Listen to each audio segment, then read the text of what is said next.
106টা কি আসলে? 106টা একটা পরামর্শ, অ্যাপিলেট ডিভিশনের একটা ফুল বেঞ্চ একটা মতামত, যেই মতামতের উপরে কোনো কিছু মানতে না মানতে কেউ বাধ্য না। 72-এর ফ্রেমে তো জিয়াউর রহমানের রাজনীতি না। জিয়াউর রহমানের রাজনীতি তো ম্যান্ডেট হচ্ছে দিল্লির আধিপত্যবাদের বিরুদ্ধে তার ম্যান্ডেট। যেই ম্যান্ডেট নিয়ে তিনি রাজনীতি করেছেন, তিনি সরকার চালিয়েছেন এবং সাকসেসফুলি করেছেন। বাংলাদেশের ইতিহাসের সবচেয়ে সফল রাষ্ট্রপতি যদি কাউকে বলতে হয় সেটা শহীদ president Ziaur Rahman. Sadly BNP এই ফ্রেমে একমত হচ্ছে না। আমাদের এই ত্যাগ গত 16 বছরে কেন কাজে লাগলো না? কাদের কারণে কাজে লাগে নাই? এই বাস্তবতাটা, এই হীনমন্যতার কারণে গণ অভ্যুত্থানকে স্বীকৃতির যে ভাষায়, যেই কমিটমেন্টে দেওয়া দরকার, এইটা বিএনপির কাছ থেকে আমরা এখন দেখতে পাচ্ছি না। সরকার চাইলে সকল দলকে বাধ্য করতে পারবে। প্রফেসর ইউনূস যদি ডেকে বলে এইটা হলো আমি চাই আপনারা 24 ঘন্টার ভিতর একমত এটা করবেন, আমি রিজাইন করব। অন্তর্বর্তীকালীন সরকারের প্রধান থেকে প্রফেসর ইউনূস রিজাইন করলে সবচেয়ে বেশি ক্ষতিগ্রস্ত করবে কারা? জাতীয় পার্টিকে আমি হিস্টোরিক্যালি কোনো পলিটিক্যাল পার্টি আকারে দেখি না, আমি এটাকে দেখি ন্যাশনাল সিকিউরিটি থ্রেট। যেভাবে আওয়ামী লীগ একটা রাজনৈতিক দল থেকে ট্রান্সফর্ম হইতে হইতে, রূপান্তর হইতে হইতে আজকে একটা জাতীয় নিরাপত্তা হুমকিতে পরিণত হয়েছে, এই আওয়ামী লীগকে কিন্তু 70-এর আওয়ামী লীগকে কিন্তু আমি নিরাপত্তা হুমকি মনে করি নাই। স্বাগত জানাচ্ছি বলো বলো অনুষ্ঠানে। আমাদের আজকে অনুষ্ঠানের অতিথি রাজনীতি অঙ্গনের অত্যন্ত পরিচিত মুখ এবং আমরা বিশেষ করে বলতে পারি যে 2024 সালে 5ই অগাস্টের আগে থেকেই যার বেশ মানে উচ্চ কণ্ঠে তৎকালীন সরকারের যে সমালোচনা করতেন এবং 5 আগস্টের পরে যিনি এখনও বিভিন্ন দাবিতে রাজপথে বেশ মানে গলা কাঁপিয়ে বক্তৃতা করেন, ডর ভয়হীনভাবে কথা বলেন, এবি পার্টির মহাসচিব ব্যারিস্টার আসাদুজ্জামান ফুয়াদ, আপনাকে স্বাগত জানাচ্ছি অনুষ্ঠানে। ফুয়াদ ভাই, 2024-এর 5 আগস্ট, 2025-এর 5 আগস্ট পেরিয়ে সেপ্টেম্বর শেষ হয়ে গেল, 13 মাস শেষ হয়ে গেল। 5 মাস পরে জাতীয় নির্বাচনের সময় ঘোষণা হয়েছে। কি মনে হচ্ছে, নির্বাচন হবে ফেব্রুয়ারিতে? আপনি আশাবাদী? ধন্যবাদ। নির্বাচন না হওয়ার কোনো কারণ দেখতে পাচ্ছি না এবং না হওয়াটা দেশের জন্য ভালো হবে না। এবং প্রফেসর ইউনূসের সাথে আমরা যে রিসেন্টলি একাধিকবার মিট করলাম ফরেন সার্ভিস একাডেমিতে যমুনাতে, সেখানেও তাকে প্রচণ্ড দৃঢ় প্রতিজ্ঞ মনে হয়েছে যে উনি ফেব্রুয়ারিতে নির্বাচন করেই যাবেন আর কি এরকম। তো আমার এই ব্যাপারে এখন পর্যন্ত কোনো সন্দেহ নাই, বাট ভালো নির্বাচন করবার অনেক চ্যালেঞ্জ আছে নিশ্চয়ই, এবং সেগুলো আমরা খোলামেলা কথা বলেছি। এবং একটা জিনিস কিন্তু মাথায় রাখতে হবে যে আমরা যখন একটা ভালো সুষ্ঠু নির্বাচন করবার চ্যালেঞ্জ নিয়ে কথা বলি, এটার মানে আবার কোনো রাজনৈতিক দল ইন্টারপ্রেট করবার চেষ্টা করেন যে আমরা আসলে নির্বাচন চাই না ফেব্রুয়ারিতে, আমরা নির্বাচন পেছানোর জন্য অজুহাত খোঁজার চেষ্টা করছি। বাস্তবতাটা একদমই তা না, বরং আমরা আমাদের দলের পক্ষ থেকে রিপিটেডলি বলেছি যে জুলাই সনদ অথবা বিভিন্ন দ্বিমতের জায়গাগুলোকে আমরা যেভাবেই ডিল করি না কেন, এই দ্বিমতটা যত শক্তিশালী হোক না কেন, নির্বাচনের ব্যাপারে আমাদের ডিসিশন সলিড। অন্তর্বর্তীকালীন সরকার যে ঘোষণা দিয়েছে এই তারিখে নির্বাচন হতে হবে এবং এইভাবেই হওয়াটা দেশের জন্য মঙ্গলজনক। তাই আমার পক্ষ থেকে এ ব্যাপারে কোনো সন্দেহ নাই। ধন্যবাদ। একটা বিষয় হচ্ছে জাতীয় সংসদ নির্বাচনের সাথে আবার এখন বলা হচ্ছে যে গণভোট হতে পারে বা গণপরিষদ, যেটাই বলছি জুলাই সনদের বিষয়ে, দুটি নির্বাচন কি একই দিনে হওয়া সম্ভব? এটা হলো ম্যান্ডেট দেওয়া যে আপনি আগামী ফেব্রুয়ারির যে ত্রয়োদশ সংসদটা গঠিত হবে সেই সংসদের মানে ম্যান্ডেট কি, সে কী কী কাজ করবে। একটা হচ্ছে আমাদের সংবিধানে জাতীয় সংসদকে ডিফাইন করা আছে যে সে আসলে কি করবে, সে আইন তৈরি করবে এবং রাষ্ট্রের যে নীতি নির্ধারণী বিষয়গুলো আছে সেগুলো ডিসাইড করবে। আপনি যদি এই সংসদটাকে প্রথম 3 মাসের জন্য 6 মাসের জন্য একটা ম্যান্ডেট দেন যে সে জুলাই চার্টারে যে বিষয়গুলোতে রাজনৈতিক দল ঐকমত্য কমিশন একমত হয়েছে এগুলো বাস্তবায়ন করবে প্রথম, তারপরে সে জাতীয় সংসদের রেগুলার দায়িত্বে ফিরে যাবে। এটা সিম্পলি ইলেকশন কমিশন অথবা অন্তর্বর্তীকালীন সরকার একটা ম্যান্ডেট ঘোষণা করে দিলেই হবে। একই দিনে একইভাবে একই ভোটে নির্বাচিত সদস্যরাই 2টা সংসদের সদস্য হবেন, গণপরিষদের সদস্য হবেন এবং হচ্ছে আপনার সংসদের সদস্য হবেন। এটা সম্ভব। তাহলে দ্বিমতটা কোথায় আছে? যে আপনি যেটা বললেন যে সম্ভব, কিন্তু আপনাদের সব রাজনৈতিক দল এই ইয়েতে ঐক্যমত আছে কিনা? দেখেন, মানে ডিপেন্ড করতেছে, এটার মূল দ্বিমতের জায়গাটা হচ্ছে এই সরকারের স্ট্যাটাসটা কি, এটার আইনি ভিত্তিটা কি, এই সরকার কিভাবে গঠিত হয়েছে, তার ম্যান্ডেট কি, এই প্রশ্নে হচ্ছে গোড়ার দ্বিমত। এবং এই ব্যাপারটাতে বিএনপি বোধ করে, বিএনপি এবং বিএনপি মনা যারা আছেন তারা বোধ করছেন যে এই সরকারটা একটা সাংবিধানিক সরকার। সে সংবিধানের 106 অনুচ্ছেদ দ্বারা গঠিত হয়েছে, চুপ্পুর কাছে গিয়ে শপথ নিয়েছে, সংবিধান সমুন্নত রাখবার জন্য করবার জন্য তারা দায়বদ্ধ, এই ফ্রেমে তারা চিন্তা করছে। অতএব বিএনপির কনক্লুশন হচ্ছে যেহেতু এটা সাংবিধানিক সরকার, সংবিধান কেন্দ্রিক যে কোনো পরিবর্তন সংবিধানের মধ্যে এবং সংসদ দ্বারা হইতে হবে, এটা হলো তার কনক্লুশন। আমরা যারা এই মতের সাথে একমত নই, আমরা বারবার বলার চেষ্টা করেছি এই সরকারটা সাংবিধানিক সরকার না। 5 তারিখে যেদিন হাসিনা পালায়া চলে গেছে, সে 72-এর সংবিধানটা ব্যাগে করে পকেটে করে নিয়ে গেছে। অতএব ওই সংবিধানটা আর নাই, it's gone, it's dead. So এর মানে কি অফিসিয়ালি তো সংবিধান সাসপেন্ড করা হয়নি। আপনি ঢাকা মেডিকেলে দেখবেন মর্গে অনেক লাশ আছে, দাফন করা হয়নি এখনো। অনেক মাসের পর মাস ধরে ওই লাশগুলো মর্গে পড়ে আছে, কারণ আত্মীয়স্বজন এসে এখনো আইডেন্টিফাই করে নাই। তো কার লাশ আপনি কিভাবে দাফন করবেন? এর মানে কি আপনি বলবেন যে মর্গের ওই মানুষগুলো জীবিত? এটা তো বলার সুযোগ নাই। বাংলাদেশের সংবিধানটা হলো এরকম, এটা অফিসিয়ালি সাসপেন্ড করা হয়নি, কিন্তু এটা মৃত। মৃত আমরা কেন বলছি হচ্ছে যে আমাদের স্টাডিতে আমরা দেখেছি যে এই সরকার গঠিত কিভাবে হইল, কোথায় লেখা আছে? এই সংবিধানে কি কোথাও লেখা আছে কোনো গণ অভ্যুত্থানে একটা আধা নির্বাচিত অনির্বাচিত সরকার প্রধান যদি দিল্লিতে পালিয়ে যায় তাহলে কিভাবে সরকার গঠিত হবে? এরকম কোনো ধারা আছে অনুচ্ছেদে আমাদের সংবিধানে? তাহলে এই সরকারটা গঠিত হইল কিভাবে? 106-এ কি লেখা আছে নাকি? 106টা কি আসলে? 106টা একটা পরামর্শ, অ্যাপিলেট ডিভিশনের একটা বেঞ্চ একটা মতামত, যেই মতামতের উপরে কোনো কিছু মানতে না মানতে কেউ বাধ্য না। এর আগেও ধরেন এই ব্যাপারে মতামত নেওয়া হয়েছে। আপনার সিটিজেনশিপ মামলায় সম্ভবত অধ্যাপক গোলাম আজমের, জামাতের আমির, ওনার নাগরিকত্ব যখন বাতিল করা হয় ওই মামলাতে এক মতামত নেওয়া হয়েছিল 106-এ কী করবে না করবে। বিডিআর মিউটিনিতে নেওয়া হয়েছিল, কোথায় বিচার করবে না করবে এইসব ব্যাপারে আর কি। তো এইবার 3rd টাইমের জন্য মতামত নেওয়া হয়েছে। এই মতামত দিয়ে তো কিছু যায় আসে না। তো এই মতামতের উপর ভিত্তি করে কে সিদ্ধান্ত নিচ্ছে? কোথায় মতামত দেয়া হয়েছে কিনা এটা নিয়ে এক ধরনের বিতর্ক আছে। কোথায় শুনানি হয়েছে? এই জাজরা সবাই পলাতক ছিল, ক্যান্টনমেন্টে ছিল। তো ওখানে শুনানিতে পক্ষ বিপক্ষ মতামতটা কোথায় আসছে? মতামতটা চাইছে কে? শুনানিতে কে কে উপস্থিত ছিল? কোনো ছবি আছে কিনা, কোনো কিছু আছে কিনা? মানে এইরকম একটা জাতীয় গুরুত্বপূর্ণ শুনানির রেফারেন্স দিয়ে আপনি এটাকে 72-এর সরকার বানানোর চেষ্টা করতেছেন। 72-এর ফ্রেমে অন্তর্বর্তীকালীন সরকারকে ঢোকানোর চেষ্টা করা মানে হচ্ছে এইটা আওয়ামী লীগের ধারাবাহিকতার সরকার। তাহলে ভাই এটা সরকার নিজে কেন ক্লিয়ার করছে না, এটা আমাকে একটু বলেন তো। সরকারের এই সিদ্ধান্তহীনতার অনেক জায়গা আছে। প্রফেসর ইউনূস সাহেবকেও আমরা বারবার এই কথাটা বলেছি। উনি মানে অত্যন্ত সম্মানিত মানুষ।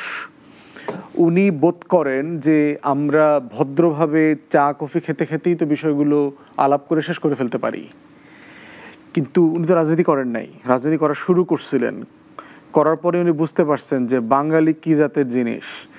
এই খাইসলতের ভিতরে রাজনীতি করতে হইলে তাকে কীরকম মাইনকা চিপায় পড়তে হবে। দল গঠন করে সে তো ফাইসা গেছে, ফাইসা গিয়ে তো দলটল বিলুপ্ত করে আবার সে এনজিও ব্যবসা চলে গেছে। তাহলে প্রফেসর ইউনূসের লিমিটেশন হচ্ছে উনি ডিসাইসিভ না, উনি পলিটিক্যাল লোক না। যে পলিটিক্যাল লোক যদি হতেন, উনি যদি ডিসাইসিভ হইতেন, ওনার হাফ অফ দ্য ক্যাবিনেটকে উনি এক কাপড়ে বাড়ি পাঠিয়ে দিতেন। প্রচুর অথর্ব উপদেষ্টারা মানে গুড ফর নাথিং, হুদাই উপদেষ্টা, সাইজা গুইজা সেন্টসন মাইখা অফিসে যায়, বড় বড় গাড়িতে চড়ে টরে, রাষ্ট্র সরকার দেশ কিছুই বুঝে না, এরকম অপদার্থ উপদেষ্টা তুমি বসায় রাখছে। তুমি এগুলোর বাড়ি পাঠায় না কেন? কারণ ওই যে পলিটিক্যাল লোক না, আর এত বছরের সম্পর্ক, একদিন ধরে ওরে চিনি, এখন ওরে খায়া দিলে তো মনে কষ্ট পাইবো, হার্ট অ্যাটাক করে মরে যেতে পারে, তো এরকম লোক পাঠাই দেবো, এটা তারও কষ্ট হইতেছে। তো প্রফেসর ইউনূসের যদি অসংখ্য গুণের ভিতরে আপনি যদি তার দোষ ধরেন, তার দোষ হচ্ছে ইনডিসাইসিভ, প্রচণ্ড রকম সিদ্ধান্তহীনতায় ভোগেন। যেই কাজটা যখন যেভাবে ডিসাইসিভলি ডিল করা দরকার উনি করতে পারছেন না বলেই বাংলাদেশে আইনশৃঙ্খলা পরিস্থিতির অবস্থা উনি পুরোপুরি নিয়ন্ত্রণ নিতে পারেন নাই। উনি আমলাতন্ত্রের উপরে ওনার অথরিটি, ওনার কর্তৃত্ব নিতে পারেন নাই। এখনও দেখবেন সচিবালয় রেগুলার মিছিল মিটিং হচ্ছে, স্লোগান দিচ্ছে। কারা স্লোগান দিচ্ছে? আওয়ামী আমলাতন্ত্র থেকে রাষ্ট্রকে এখনও পরিষ্কার পরিচ্ছন্ন করতে পারেন নাই। উনি সশস্ত্র বাহিনীর উপরে ওনার কোনো নিয়ন্ত্রণ নাই, কোনো অথরিটি নাই, কেউ কারো কথা শোনে না, আলাদা আলাদা প্যারালাল গভর্নমেন্ট তৈরি করেছে। তো এই প্রত্যেকটা জায়গায় প্রফেসর ইউনূসের সিরিয়াস দুর্বলতা আছে, ঠিক এই ব্যাপারটা তো একই রকম। সিম্পলি ডিসাইসিভলি উনি বলে দিলেই হইতো যে আমরা 106 সরকার না, চুপ্পুর কাছে শপথ নিচ্ছি। কিসের শপথ নিচ্ছি? ওখানে গিয়ে বলছি যে উইল অফ দ্য পিপল, জনগণের অভিপ্রায় অনুযায়ী আমরা সরকার গঠন করেছি। এটাই হলো ওখানকার মোদ্দা কথা। অতএব সেই জায়গাতে বিএনপির সাথে আমাদের পার্থক্যের জায়গা হচ্ছে, আমরা বোধ করি এটা গণ অভ্যুত্থানের সরকার, এটার ম্যান্ডেট গণ অভ্যুত্থান থেকে আসছে। গণ অভ্যুত্থানের মোদ্দা কথা হচ্ছে supreme will of the people, জনগণের যেটা অভিপ্রায় সেটাই হচ্ছে সরকার। এবং দেখেন যে সরকার কিন্তু প্রচুর 50-এর উপর জায়গাতে সংবিধান ইতিমধ্যে লঙ্ঘন করেছে। বাজেটটা এই বছর কোথায় পেশ হয়েছে? বিটিভিতে। বাজেট কোথায় পেশ হওয়ার কথা? বলে দেওয়া আছে তো, সংবিধানে বলে দেওয়া আছে বাজেট কোথায়, কে পেশ করবেন, কোথায় করবেন। তাহলে বাজেটটা মধ্য দিয়ে তো আপনি প্রমাণ করেছেন যে এই সংবিধানটা অলরেডি মর্গে চলে গেছে। সংবিধানে বলে দেওয়া আছে প্রধান বিচারপতি কে কার সাথে পরামর্শ করে কার মাধ্যমে প্রধান বিচারপতি অ্যাপয়েন্টেড হবে, এগুলো তো বলে দেওয়া আছে। প্রধান বিচারপতি কে অ্যাপয়েন্ট করছে? প্রধান উপদেষ্টা যে প্রধানমন্ত্রীর ক্ষমতা পালন করবেন, এটা কোথায় বলে দেওয়া আছে? আমরা এই যারা ঐকমত্য কমিশনে বৈশা দিন রাত এই দেশের জাতির গোষ্ঠী উদ্ধার করতেছি, আমরা কি 7 ক মোতাবেক মৃত্যুদণ্ডপ্রাপ্ত আসামি না? আমরা হাসিনারে ফালাইছি, সরকার উৎখাত করছি, আমরা সবাই ফাঁসির দণ্ডপ্রাপ্ত আসামি না? আমগরে পুলিশ গ্রেফতার করে না কেন? আমগরে তো ফাঁসির মঞ্চে পাঠিয়ে দেওয়ার কথা ছিল। সেই ফাঁসির মঞ্চে মৃত্যুদণ্ডপ্রাপ্ত আসামিরা মিলে সিদ্ধান্ত নিচ্ছে আগামী দিনে কখন নির্বাচন হবে, কখন কোথায় সংস্কার হবে, কখন সংবিধান পরিবর্তন হবে। আর বিএনপি বলার চেষ্টা করছে না এটা 72-এর সংবিধান। এখন এইটা শহীদ প্রেসিডেন্ট জিয়াউর রহমানের রাজনীতির সাথেও তো যায় না। আমরা যেটা বিএনপির সাথে বারবার এই তর্কটা করেছি, আলাপটা তুলেছি যে আপনারা যে জিয়াউর রহমানের রাজনীতি করেন, 72-এর ফ্রেমে তো জিয়াউর রহমানের রাজনীতি না। জিয়াউর রহমানের রাজনীতি তো ম্যান্ডেট হচ্ছে দিল্লির আধিপত্যবাদের বিরুদ্ধে তার ম্যান্ডেট। যেই ম্যান্ডেট নিয়ে তিনি রাজনীতি করেছেন, তিনি সরকার চালিয়েছেন এবং সাকসেসফুলি করেছেন। বাংলাদেশের ইতিহাসের সবচেয়ে সফল রাষ্ট্রপতি যদি কাউকে বলতে হয় সেটা শহীদ president Ziaur Rahman. Sadly BNP এই ফ্রেমে একমত হচ্ছে না। আপনার কি মনে হয় বিএনপি কেন একমত হচ্ছে না? বিএনপির গণ অভ্যুত্থান নিয়ে একটা হীনমন্যতা আছে, কেন? যেটা থাকার কোনো আসলে যৌক্তিক কারণ নাই।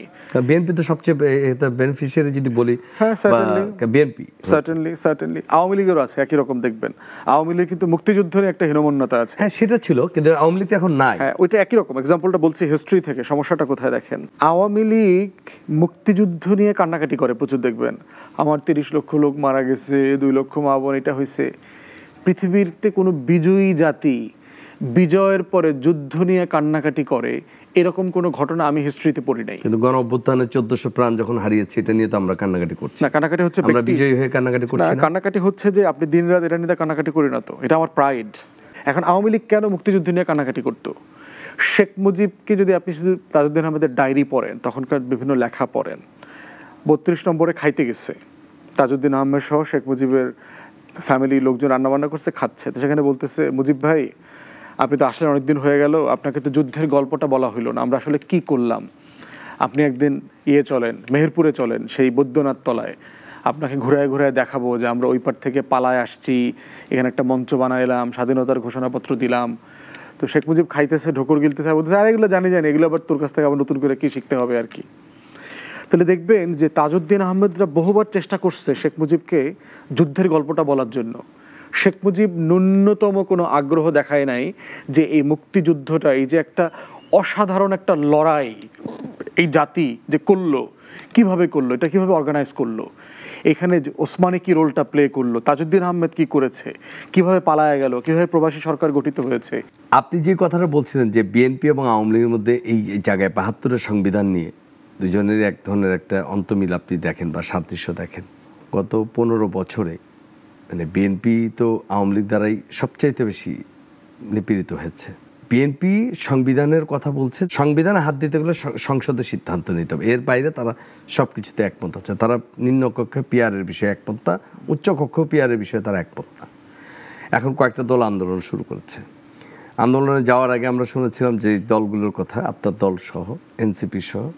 গতকালকেই এনসিপির আহ্বায়ক তিনি খুব জোরালো কণ্ঠে বলেছেন এই দাবির সাথে তারা একমত না, নিম্নকক্ষে তারা পিআর চায় না, তারা সংস্কার, উচ্চকক্ষে পিআর, আবার আপনাদের যেই কথাটা আপনি বললেন যে এই ৭২-এর সংবিধান এটা মানে এটা শেষ, এটা মর্গে চলে গেছে, এখন আমাদের নতুন চিন্তা চেতনা নিয়ে করতে হবে। এই যে ঐক্যমত কমিশন আজকে এতগুলো মাস ধরে আপনাদের সাথে বসলো, জাতির কাছে বারবারই প্রেস ব্রিফিং করছে, সব শেষে আসলে কি পেলাম আমরা, কি পেতে যাচ্ছি?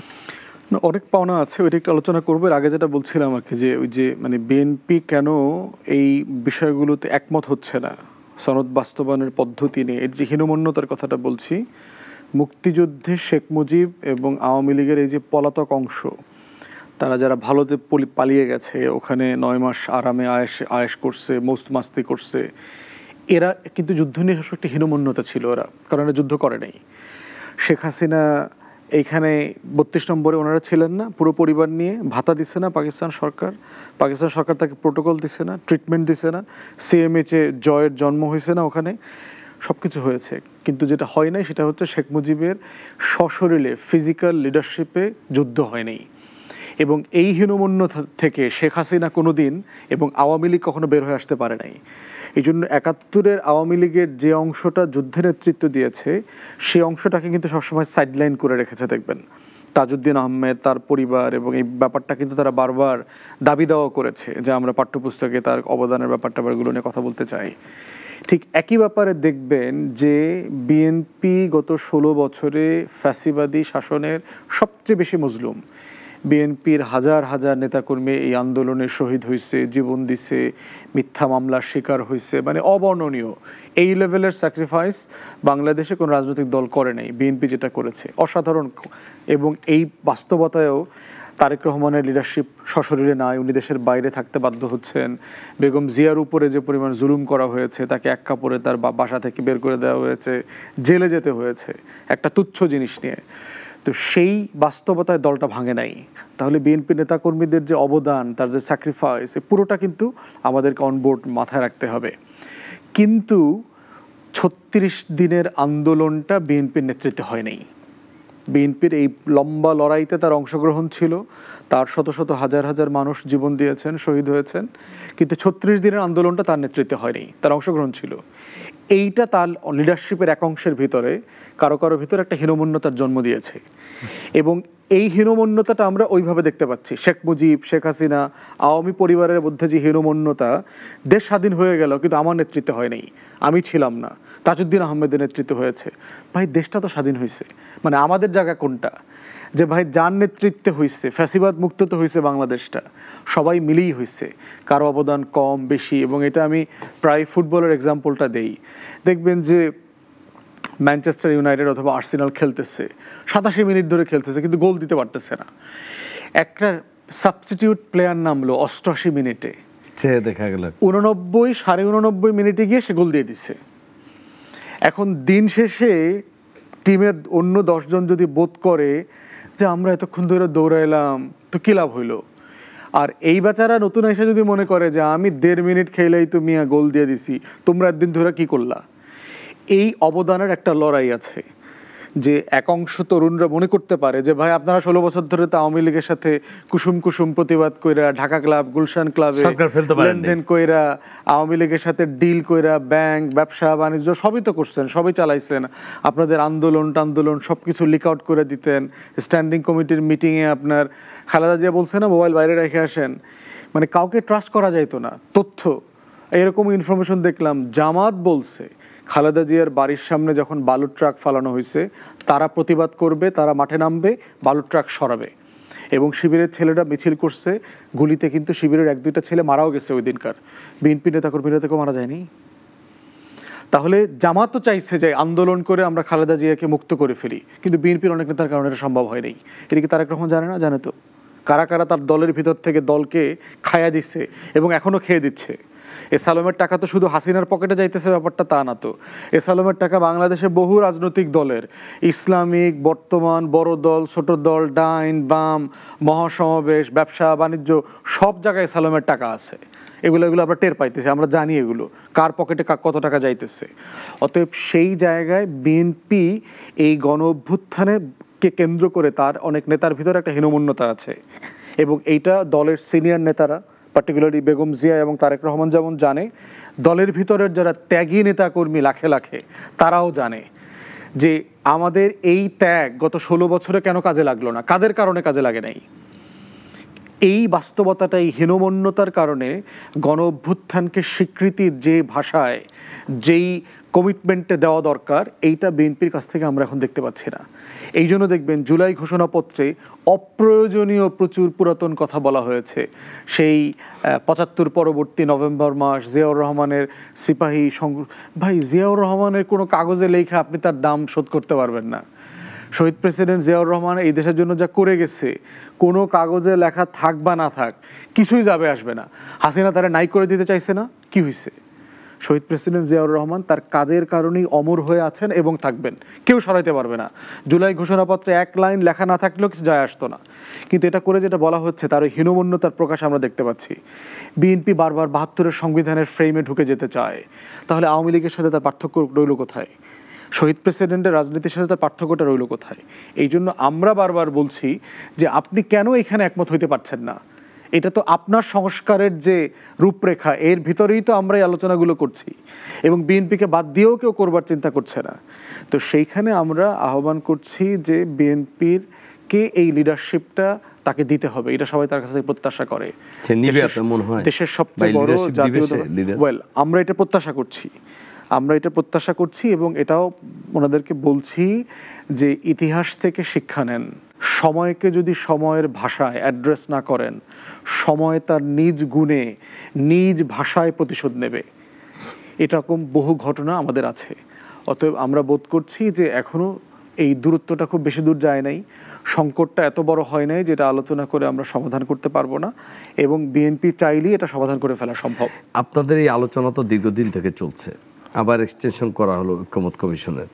এর মধ্যে একটা রাজনীতি দেখা যাচ্ছে যে হঠাৎ করে যখন এখানে দেশে হচ্ছে না, তখন চারজন রাজনীতিবিদকে নিয়ে প্রধান উপদেষ্টা জাতিসংঘ সামিটে যোগ দিচ্ছেন। এখন এখানেও বলা হচ্ছে যে দেশের যেহেতু তাদের ঐক্যমত হচ্ছে না, এবার প্রধান উপদেষ্টা গুরুত্বপূর্ণ 4 জনকে নিয়ে গেছেন। সেখানে আবার মাহমুদুর রহমান মান্না ভাই বলেছেন নির্বাচন হবে কিন্তু শঙ্কা আছে, এবং তিনি একটি জিনিস বলেছেন বিষয়ে খুব স্পেসিফিক, যে একটি অনিবন্ধিত রাজনৈতিক দলের সেক্রেটারিকে নিয়ে যাওয়া হয়েছে, এটাও ভালো লাগে নাই। পুরো বিষয়টা আপনি কিভাবে দেখেন? এখান থেকে আসলে দেশের বাইরে গিয়ে এটা সমাধান হবে? মূল বিষয়টা হচ্ছে যে রোহিঙ্গা বিষয়ে আপনি হয়তো দেখেছেন গত মাসে কক্সবাজারে একটা ইন্টারন্যাশনাল কনফারেন্স হয়েছে, যেখানে আমিও ছিলাম, এবং সেখানে সারা দিনের 2 দিনের যে প্রোগ্রাম ছিল, সেখানে বিকেলে একটা সেশন ছিল পলিটিক্যাল পার্টিজ স্টেক হোল্ডারদেরকে নিয়ে একটা প্যানেল কনভারসেশন ছিল, ডিসকাশন ছিল। তো সেখানে বিদেশিরা ছিলেন, স্টেক হোল্ডাররা ছিলেন, বিভিন্ন অ্যাম্বাসির দূতাবাসের লোকজন ছিলেন, এনজিওর লোকজন ছিলেন, এবং সবচেয়ে গুরুত্বপূর্ণ সেটা হচ্ছে রোহিঙ্গা কমিউনিটির নেতারা ছিলেন দেশে এবং বিদেশে। আমাদের এই ক্যাম্পগুলো থেকে একটা নির্বাচন, একটা ইন্টারভিউ প্রসেস ফলো করে প্রায় 3,500-4 হাজার রোহিঙ্গা নেতা নির্বাচন করা হয়েছে, সরকার করেছে, যেটা আগে কখনো করা হয়নি। সেখান থেকে আরও সর্ট করে আরও 500 শর্টলিস্ট করা হয়েছে। সেখান থেকে প্রায় 50-60 জন নেতা, রোহিঙ্গা কমিউনিটির নেতারা সেই কনফারেন্সে ছিলেন, এবং তাদের একটা হাফ ইভিনিং, মানে পুরো বিকাল সন্ধ্যা জুড়ে একটা সেশন ছিল, যেটা খুবই ওয়ান্ডারফুল ছিল। ওইখানে আমাদের তো রাজনৈতিক দলগুলোকে ইনভাইট করার কি কারণ ছিল? এবং সেখানে প্রমিনেন্ট 8-10টা দলকে ইনভাইট করা হয়েছে, তাদের প্যানেল ছিল। কারণ হচ্ছে আগামী দিনে তো অন্তর্বর্তীকালীন সরকার থাকবে না, কিন্তু রোহিঙ্গা সংকটটা তো চলমান। অতএব যারাই ক্ষমতায় আসবে এই সরকারের পলিসিটা যেন তারা কন্টিনিউ করে, এবং সরকার যেটা করছে সেটা যেন সবাইকে নিয়ে করতে পারে। তা না হলে যেটা হবে, সরকার বদলাইলে আমাদের দেশে পলিসি বদলে যায়। পলিসি বদলে গেলে যেটা হয়, আমাদের সাথে অন্যরা কেউ কাজ করতে চায় না। যেমন ধরেন আমাদের এই যে লেবার রাইটস, এগুলো নিয়ে, তারপরে গুড গভর্নেন্স নিয়ে বিদেশিরা অনেক জায়গাতে কাজ করে।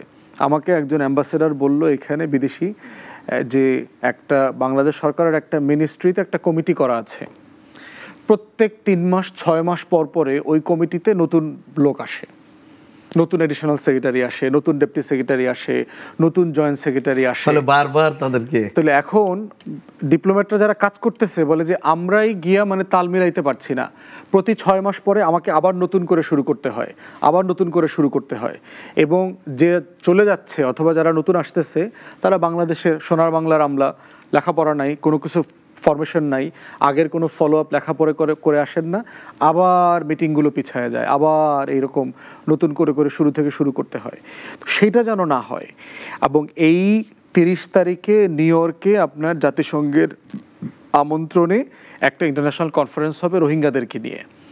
অতএব গত মাসে যেভাবে রাজনৈতিক দলগুলোকে সাথে নিয়ে করেছে, এইবারও তারা গুরুত্বপূর্ণ 3টা রাজনৈতিক দলের প্রতিনিধি নিয়ে গেছে রোহিঙ্গা কনফারেন্সের জন্য।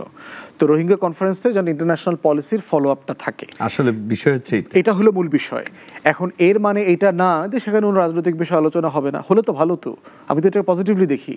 দেশে বড় রাজনৈতিক দলগুলো যদি কন্টিনিউয়াসলি ডায়ালগের মধ্যে থাকে, ধরেন বিএনপি জামাতের ভিতরে প্রচুর দূরত্ব তৈরি হচ্ছে না, এই দূরত্বটা যদি কমে যায় আমাদের সবার জন্য ভালো। তো এখন এই দূরত্ব কমানোর জন্য যদি আপনার নিউ ইয়র্কে নিয়ে স্যান্ডউইচ খাওয়াইতে হয় খাওয়ান, যদি আপনি আমাদের পদ্মা মেঘনা ভালো না লাগে আপনি হাডসন রিভারের পাশে তার ক্রুজে নিয়ে তাকে সন্তুষ্ট করতে পারেন, করেন।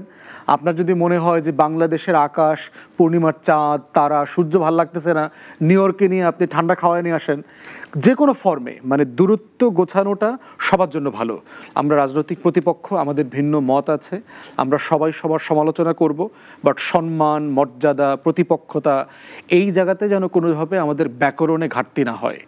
এবং দেখবেন আপনি মাঝখানে তারেক রহমানকে নিয়ে যে প্রচুর গালাগালি হয়েছে, সেটাও কিন্তু আমরা প্রচণ্ড প্রতিবাদ করেছি, যে আপনি তারেক রহমানের বক্তব্যের সমালোচনা করেন, কিন্তু তারেক রহমানের পরিবার নিয়ে গালাগালি করা তো হাসিনার মতো হয়ে গেল।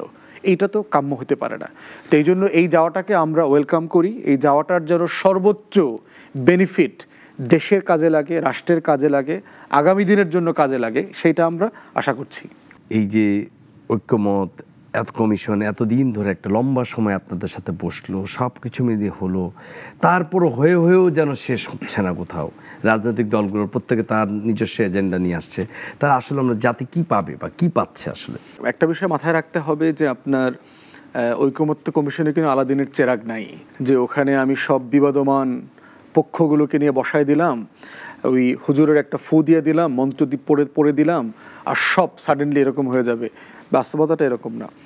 বাংলাদেশে দেখেন রাজনৈতিক দলগুলো মোটা দাগে 2 কারণে নিজেরা বসে। তার ভিতরে একটা হচ্ছে আপনার ভোটের জন্য বসে, যখন জোট করবে, ভোটের জোট করবার জন্য তারা নিজেরা আলোচনা করে। দ্বিতীয়ত হলো সরকার বিরোধী আন্দোলন করবার জন্য তারা একত্রিত হয়, সবাই মিলে বসে গল্পগুজব করে, যা করে। দেশের জন্য রাজনৈতিক দলগুলো, রাষ্ট্রের জন্য, মানুষের জন্য ভাবার জন্য তারা কি কখনো একসাথে বসছে? আমার জানা মতে কখনো বসে নাই, কোনো ফর্মে বসে নাই। তারা ক্ষমতায় যাওয়ার জন্য যতটুকু উদ্গ্রীব থাকে, এই রাষ্ট্রটাকে বদলে দেবার জন্য তাদের ভিতরে সেই পরিমাণ উদ্গ্রীবতা আমরা দেখি নাই। ঐকমত্য কমিশনে প্রথমবারের মতো আমাদের হিস্ট্রিতে সকল সক্রিয় কার্যকর রাজনৈতিক দল দেশ নিয়ে কথা বলার জন্য একত্রিত হয়েছে, রাষ্ট্র নিয়ে কথা বলবার জন্য একত্রিত হয়েছে, দেশের মানুষের স্বার্থ, আগামী দিনের ভবিষ্যৎ, রাষ্ট্র কাঠামো, সংস্কার নিয়ে কথা বলতে গেছে। এইটা একটা ঐতিহাসিক ঘটনা। বাংলাদেশের ইতিহাসে আপনি কখনো দেখবেন না সকল রাজনৈতিক দল একই ফ্রেমে আসছে, আলোচনা করলেন। প্রাপ্তিটা কি? প্রাপ্তি তো সনদ। আপনার এক যে 28 পৃষ্ঠার ডকুমেন্ট, এটা তো আমরা মোটা দাগে তো একমত হয়েছি। তো এইটা তো একটা বিশাল অর্জন। আমরা 2-1 জায়গাতে এখনো একমত হইতে পারি নাই। এখন যেটা পারি নাই সেটা তো বড় খবর না, বড় খবর হচ্ছে আমরা কি পেরেছি, এবং সেটা হিউজ। এখন বাস্তবায়নের পদ্ধতি নিয়ে যদি দ্বিমত হয় কোনো সমস্যা নাই, এটা নিয়ে আমরা পলিটিক্স করব, এটা নিয়ে আমরা রাস্তায় মানুষের কাছে যাব, আমাদের ইলেকশন ক্যাম্পেইনে এটা নিয়ে আমরা আলাপ তুলব। এবং এইটাই আমরা বিএনপিকে বোঝার জন্য চেষ্টা করতেছি। সব দল মিলে যদি জুলাই সনদ নিয়ে জনগণের কাছে কথা বলার চেষ্টা করে, এতে বিএনপি ক্ষতিগ্রস্ত হবে সবচেয়ে বেশি, যেটা আসলে তার প্রয়োজন নাই। বিএনপি বাস্তবায়ন প্রক্রিয়াতে একমত হলে এতে বিএনপির ক্ষমতা যাওয়ার পথ রুদ্ধ হচ্ছে না। দ্বিতীয়ত দেখেন, আমরা যেটা বেনিফিট হয়েছে সেটা হচ্ছে যে রাজনৈতিক দলগুলোর ভিতরে নিজেদের ভিতরে কিন্তু বোঝাপড়া বেড়েছে। বাম ডান এই যে 2টা গোষ্ঠী ছিল, বামপন্থীরা কন্টিনিউয়াসলি ধর্মীয় দলগুলোকে দেখবেন পাকিস্তানের দালাল, দোসর, 71-এর পরাজিত শক্তি, মৌলবাদী, জঙ্গি, দক্ষিণপন্থী এই ধরনের ভাষায় বলে। সেই মানুষগুলো আবার দেখেন ডানপন্থীরা ধর্মপন্থীরা যারা রাজনীতি করছেন তারা আবার বামদেরকে নাস্তিক, গোলাম, দিল্লির দালাল টালাল এগুলো আমরা সব কিছু বলতেছি। এই দুই পক্ষ কিন্তু পাশাপাশি এক সোফায় বসে আলোচনা করেছে। তো রাজনৈতিক দলগুলো কিন্তু সবাই সবাইকে চিনেছে। এই কমিশনের মাধ্যমে কিন্তু দলগুলোর ভিতরে দূরত্ব কমে গেছে। তারা সবাই বোধ করছে যে আমরা তর্ক করব, দ্বিমত করব, আলাপ করব, একমত হব, কিন্তু আবার লাঞ্চের টেবিলে একসাথে বসে খাবো। আমরা আমাদের খুনটুসি যা করার, আমরা গল্প গুজব করা, দুষ্টামি করা সব করব। এই দূরত্ব কিন্তু একটা বড় গুরুত্বপূর্ণ বিষয়। দূরত্ব কমে গেলে আপনার এই দূরত্ব কমানোর ইফেক্ট জাতীয় পলিসি লেভেলে পড়ে, এই বিষয়গুলো আছে। কিন্তু ফুয়াদ ভাই, যখন আপনি সব কিছু করলেন, প্রতিশ্রুতি নিলেন, প্রত্যেকটা রাজনৈতিক দল থেকে 2 জন করে আপনারা স্বাক্ষর করলেন, সবাই করবে, বাংলাদেশের বর্তমান অবস্থায় আপনি খুব বিশ্বাস করেন যে জুলাই সনদ যেভাবেই হোক শেষ পর্যন্ত সবাই যখন স্বাক্ষর করবে, এই জুলাই সনদের বাস্তবায়ন কে ক্ষমতা আসবে ওই জন্য? কারণ আমরা তো ডাকসু আর জাকসু দেখে, আপনিও জানি না আপনিও কতটুকু, আমরা সবাই শকড হয়েছেন, আপনি এতটা বিশ্বাস করছেন যে ফুল মানে হেরে যাবে বিএনপি, এটা বিশ্বাস আমার ধারণা ছাত্র শিবিরও করেনি। হ্যাঁ, কখন কি হবে মানুষের মতামত, কিন্তু যেই ক্ষমতায় আসুক তিনি যদি জুলাই সনদ না মানেন, বা যেটা শিশির মনির একটা কথা বলেছেন যে কেউ যদি আদালতে যায় তখন কি হবে, মানে আমি কথাটা বলতে চাচ্ছি যে এই যে আপনি যেটা বলছেন যে আজকে যে সুন্দর একটা জিনিস, যে অনেকগুলো প্রাপ্তি, সবচেয়ে বড় প্রাপ্তি হচ্ছে মানুষের জন্য রাজনৈতিক দলরা নিজেদের মধ্যে বসেছে। কিন্তু জুলাই সনদকে আসলে আইনগত ভিত্তি নির্বাচনের আগে আইনি কাঠামোর মধ্যে রাখাটা কোনো বর্তমান সরকারের পক্ষে সম্ভব কিনা, বা এটা আসলে হবে? সম্ভব। সরকার তো অনেক কিছু সম্ভব করছে। সরকার কন্টিনিউয়াসলি সাংবিধানিক সিদ্ধান্ত নিচ্ছে তো। সে ডিসি, এসপি, সচিব বানানো, বদল করা। আজকে তো দেখলাম সম্ভবত জনপ্রশাসন সচিবকে বিদায় দিয়ে দিচ্ছে, এরকম কিছু একটা খবর দেখলাম। তো চুক্তিভিত্তিক লোকজনকে আনছে, দায়িত্ব দিচ্ছে, আবার বিদায় করে দিচ্ছে। তাহলে সরকার তো ইতিমধ্যে সাংবিধানিক এখতিয়ার সে অ্যাসার্ট করতেছে, ইনভোক করতেছে। কেন পারবে না? প্রোক্লামেশন জারি করে দেবে, এবং এই প্রোক্লামেশনের অধীনে জুলাই সনদের ভিত্তিতে নির্বাচন হবে। বলে দেবে যে এটা আমাদের গণ অভ্যুত্থানের ম্যান্ডেট, প্রোক্লামেশন জারি করে দিলেই হইল। সরকার চাইলে অনেক কিছু করতে পারে। সরকার চাইলে সকল দলকে বাধ্য করতে পারবে। প্রফেসর ইউনূস যদি ডেকে বলে এইটা হইলো আমি চাই আপনারা 24 ঘন্টার ভিতরে একমত এটা করবেন, আমি রিজাইন করব। অন্তর্বর্তীকালীন সরকারের প্রধান থেকে প্রফেসর ইউনূস রিজাইন করলে সবচেয়ে বেশি ক্ষতিগ্রস্ত করবে কারা? বিএনপি। সিম্পল জিনিস। এখন প্রফেসর ইউনূস চাইলে অনেক অস্ত্র আছে সামনে, পলিটিক্যাল অস্ত্র আছে, আপনার আলোচনার অস্ত্র আছে, বোঝাপড়া করানোর অস্ত্র আছে, অনেক কিছুর অস্ত্র আছে। বিএনপিকে যেটা বোঝানো দরকার, বিএনপির ভিতরে নার্ভাসনেস কাজ করতেছে, বিএনপির নেতাদের ভিতরে একটা ইলেকশন ট্রমা আছে, কারণ সে ক্ষমতার অনেক কাছাকাছি অনেকবার এসে ক্ষমতা থেকে বের হয়ে ছিটকে পড়ে গেছে। অতএব সব কিছুর ভিতরে বিএনপি একটা ষড়যন্ত্র বোঝার চেষ্টা করছে, এবং এটা কিন্তু যৌক্তিক। বিএনপির এই ট্রমাটাকে আমাদের ছোট করে দেখবার কোনো দরকার নাই, সুযোগ নাই। তারপর যখন আবার আপনি যদি একটা রাজনৈতিক দল ঘোষণা করে যে সরকারি দলে আমরা বসতেছি, বিএনপি প্রধান বিরোধী দল হবে, তখন এই ধরনের বক্তব্য যেটা বিএনপি বোঝার চেষ্টা করে যে তাহলে কি অন্তর্বর্তীকালীন সরকারের সাথে এই দলগুলোর কোনো ডিল হইতেছে কিনা আমাকে ক্ষমতার বাইরে রাখার। বিএনপির এই ভাবনার তো যৌক্তিকতা আছে, কারণ 2007-08 তো সে ভিকটিম ছিল, সে দেখছে কিভাবে ফখরুদ্দিন মইনু আহমেদরা দিল্লির কাছ থেকে ম্যান্ডেট নিয়ে ইলেকশন ইঞ্জিনিয়ারিং করে হাসিনাকে ক্ষমতায় আনছে। এগুলো তো মানে চোখের সামনে হয়েছে। 14-তে একতরফা নির্বাচন, 18-তে ভোট ডাকাতি করলো, রাতের ভোট, 24-এ ডামি নির্বাচন, এগুলো সবগুলো বিএনপির সামনে তো পরিষ্কার। অতএব এই বাস্তবতায় ভোট নিয়ে, নির্বাচন নিয়ে ফেব্রুয়ারিতে কি হচ্ছে, বিএনপির মধ্যে একটা ট্রমা কাজ করছে। অন্তর্বর্তীকালীন সরকারকে এই ট্রমার ব্যাপারে আশ্বস্ত করা দরকার যে আমরা শুধু সনদটার বাস্তবায়ন চাই, আপনাদেরকে ক্ষমতার বাইরে রাখা অথবা ভোট ম্যানিপুলেট করে XYZ কে নিয়ে আসা, এইটার কোনো ইচ্ছা আকাঙ্ক্ষা আমাদের নাই। এইটা অ্যাসিওর করতে পারলে বিএনপিকে অনবোর্ড এনে জুলাই সনদ বাস্তবায়নের এই প্রক্রিয়াতে মানে নিয়ে আসাটা সম্ভব। কারণ দিন শেষে 72-এর ফ্রেমে বিএনপি যাওয়া মানে হচ্ছে সে শহীদ প্রেসিডেন্ট জিয়াউর রহমানের রাজনীতির সাথে গাদ্দারি করা। এই রাজনীতিতে বিএনপির ভবিষ্যৎ থাকবে না। এরপরে বললেন যে ধরেন যদি জুলাই সনদ বাস্তবায়ন না করে, নাই হয়ে যাবে রাজনীতিতে। আগামী দিনে এইটা 90-এর জমানা না যে আপনি কটা পত্রিকা গায়েব করে দিলেন। জুলাই আগস্টের ভিডিও আগামী 100 বছর ছেলেমেয়েরা দেখবে। এই জিনিস আপনি মেমোরি থেকে নাই করে দিতে পারবেন না, প্র্যাকটিক্যাল না। এই জমানাতে আমরা এখন আর বাস করি না। শেখ মুজিবের মিথ্যাচারের রাজনীতি যেভাবে পাবলিকরে খাওয়ানো গেছে, পত্রিকা পড়াই দিছে না, হক কথা, গণকণ্ঠ, জাসদের পত্রিকা, ভাসানীর পত্রিকা, শেখ মুজিবের গুন্ডা বান্ডা পাঠায় পুরো পাবলিকেশন থেকে সকালবেলা পত্রিকা নিয়ে গেছে। হক কথা মানুষ পড়তে পারে না, জানে না কি হয়েছে ঢাকা শহরে। এই জমানাতে আমরা বাস করি না। আপনি খবর লুকায় রাখবেন, জুলাই সনদ বাস্তবায়ন করবেন না, হাঙ্কি বাঙ্কি করবেন, রাজনীতি নাই হয়ে যাবে। এবং এই জুলাই সনদের উপরে ভিত্তি করে আগামী দিনে আবার নতুন গণ অভ্যুত্থান হবে। এইটা আমি সনদের পাতায় পাতায়, পৃষ্ঠায় পৃষ্ঠায় আগামী দিনের গণ অভ্যুত্থানের চিত্র দেখতে পাচ্ছি। অতএব এটা শুধু এক দলের না, আমাদের সবার জন্য, আমাদের সকল কমিশনে বসা প্রত্যেক রাজনৈতিক দলের জন্য এইটা একটা প্রচ্ছন্ন হুঁশিয়ারি। সনদ, এই ওয়াদা, বিটিভি লাইভ করছে তো, সব রেকর্ড আছে। এই 2 মাস 3 মাস আমরা ওখানে কয় টাকার বাদাম খাইছি আর কয় টাকার আলাপ করছি, কয় টাকার দুপুরের খাবার খাইছি আর কয় টাকা দেশের জন্য ভাবছি, এটা সব এভিডেন্ট, ডকুমেন্টেড। অবশ্যই এটা এই আলাপ আপনি দেখবেন যে শেখ মুজিবের গোলটেবিল মিটিং নিয়ে কিন্তু এখনো ধোঁয়াশা আছে। 71 সালের 15 থেকে 25 মার্চ কি আলোচনা হয়েছে কেউ পরিষ্কার করে বলে না কি আলোচনা হইলো। আপনি প্রেস ব্রিফিংগুলো পড়বেন, সমাধান হয়ে যাচ্ছে যাচ্ছে যাচ্ছে যাচ্ছে 25 তারিখে ক্র্যাকডাউন আসলো কোত্থেকে? তাহলে মাঝখানে কিছু একটা ঝামেলা হয়েছে তো। ডক্টর কামাল বেঁচে আছে, এখনো দেখবেন মুখ খোলে না, মানে সত্য কথাগুলো বলে না। এই আলোচনাটা গোলটেবিলের মতো গোপন বৈঠক না, এটা তো প্রচ্ছন্ন, জাতি দেখছে সবকিছু। তো জুলাই সনদ বাস্তবায়ন না করলে, এটার সাথে বেইমানি করলে, এটাকে যদি আপনি মানে ডানে বামে ঘুরায়া এটাকে বাইপাস করতে চান, রাজনীতি নাই হয়ে যাবে।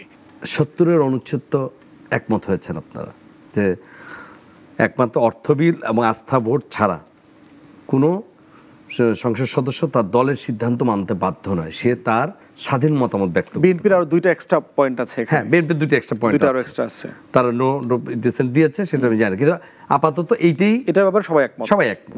বাংলাদেশ জাতীয়তাবাদী দল যেহেতু পারসেপশন এরকম হয়ে গেছে যে তারাই ক্ষমতায় আসবে, নির্বাচিত হলো, এখন সবাই মিলে সিদ্ধান্ত নেয় যে উচ্চকক্ষে হবে এবং পিআর সিস্টেমে হবে। তো বিএনপি বলছে যে এটা আগে আমাদের সংবিধানে অন্তর্ভুক্ত করতে হবে, এটা একটা সংশোধনের প্রস্তাব আনলো, সংবিধানে দিল। এখন সেখানে বেশিরভাগ সদস্যরা, সংসদ সদস্যরা না ভোট দিল এবং তাদের যেহেতু পাল্লা ভারী থাকবে, তার মানে এটা সংবিধানের অন্তর্ভুক্ত আর হবে না। জুলাই ঘোষণাপত্রকে সংবিধানের উপরে স্বীকৃতি দেওয়ার একটা দাবি করেছে এবং কোনো আদালতে এটা চ্যালেঞ্জ করা যাবে না, এটা বলা হচ্ছে। বিএনপি এটা নিয়ে আসলো, সংসদ সদস্যরা না করে দিল। তখন বিএনপি বলবে যে ভাই আগে তো আমাদের ম্যান্ডেট ছিল যে দলের সিদ্ধান্ত মানতে এমপিরা বাধ্য, আপনারাই বলছেন 70 অনুচ্ছেদ থাকলে সংসদ সদস্য স্বাধীন মতামত দিতে পারে না, স্বাধীন মতামত দিয়ে দিল।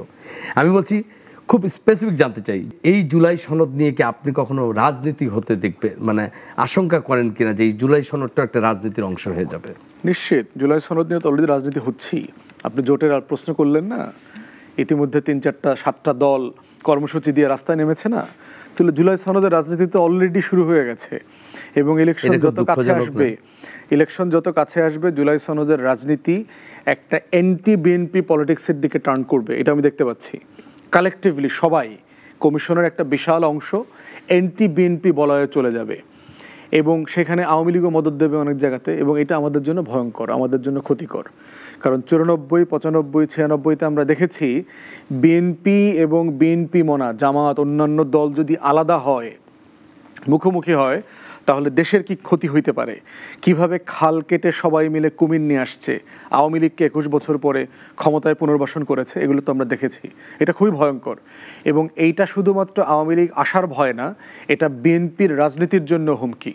বিএনপি যদি এটাকে খুব সিরিয়াসলি না নেয় তাহলে যেটা হবে, এন্টি বিএনপি সেন্টিমেন্ট আরও গ্রো করবে এবং এটা তার রাজনীতির জন্য মোটেই ভালো হবে না। তার থেকে গুরুত্বপূর্ণ হচ্ছে যে অলরেডি কিন্তু এই দাবি আসছে যে জুলাই সনদকে আগামী ইলেকশন ম্যানিফেস্টোতে প্রত্যেকটা দল তার ম্যানিফেস্টোর অংশ বানাতে হবে। তো ম্যানিফেস্টোর অংশ যদি বানায়, সেই ম্যানিফেস্টোর উপরে নির্বাচিত হয়ে কোনো বিএনপির সদস্য এটার এগেনস্টে ভোট দিতে পারবে না। আচ্ছা, এটা তার ইলেকশন ম্যানিফেস্টো প্রমিস ডিলে হবে আর কি, প্রমিসের সাথে বিট্রে করা হবে।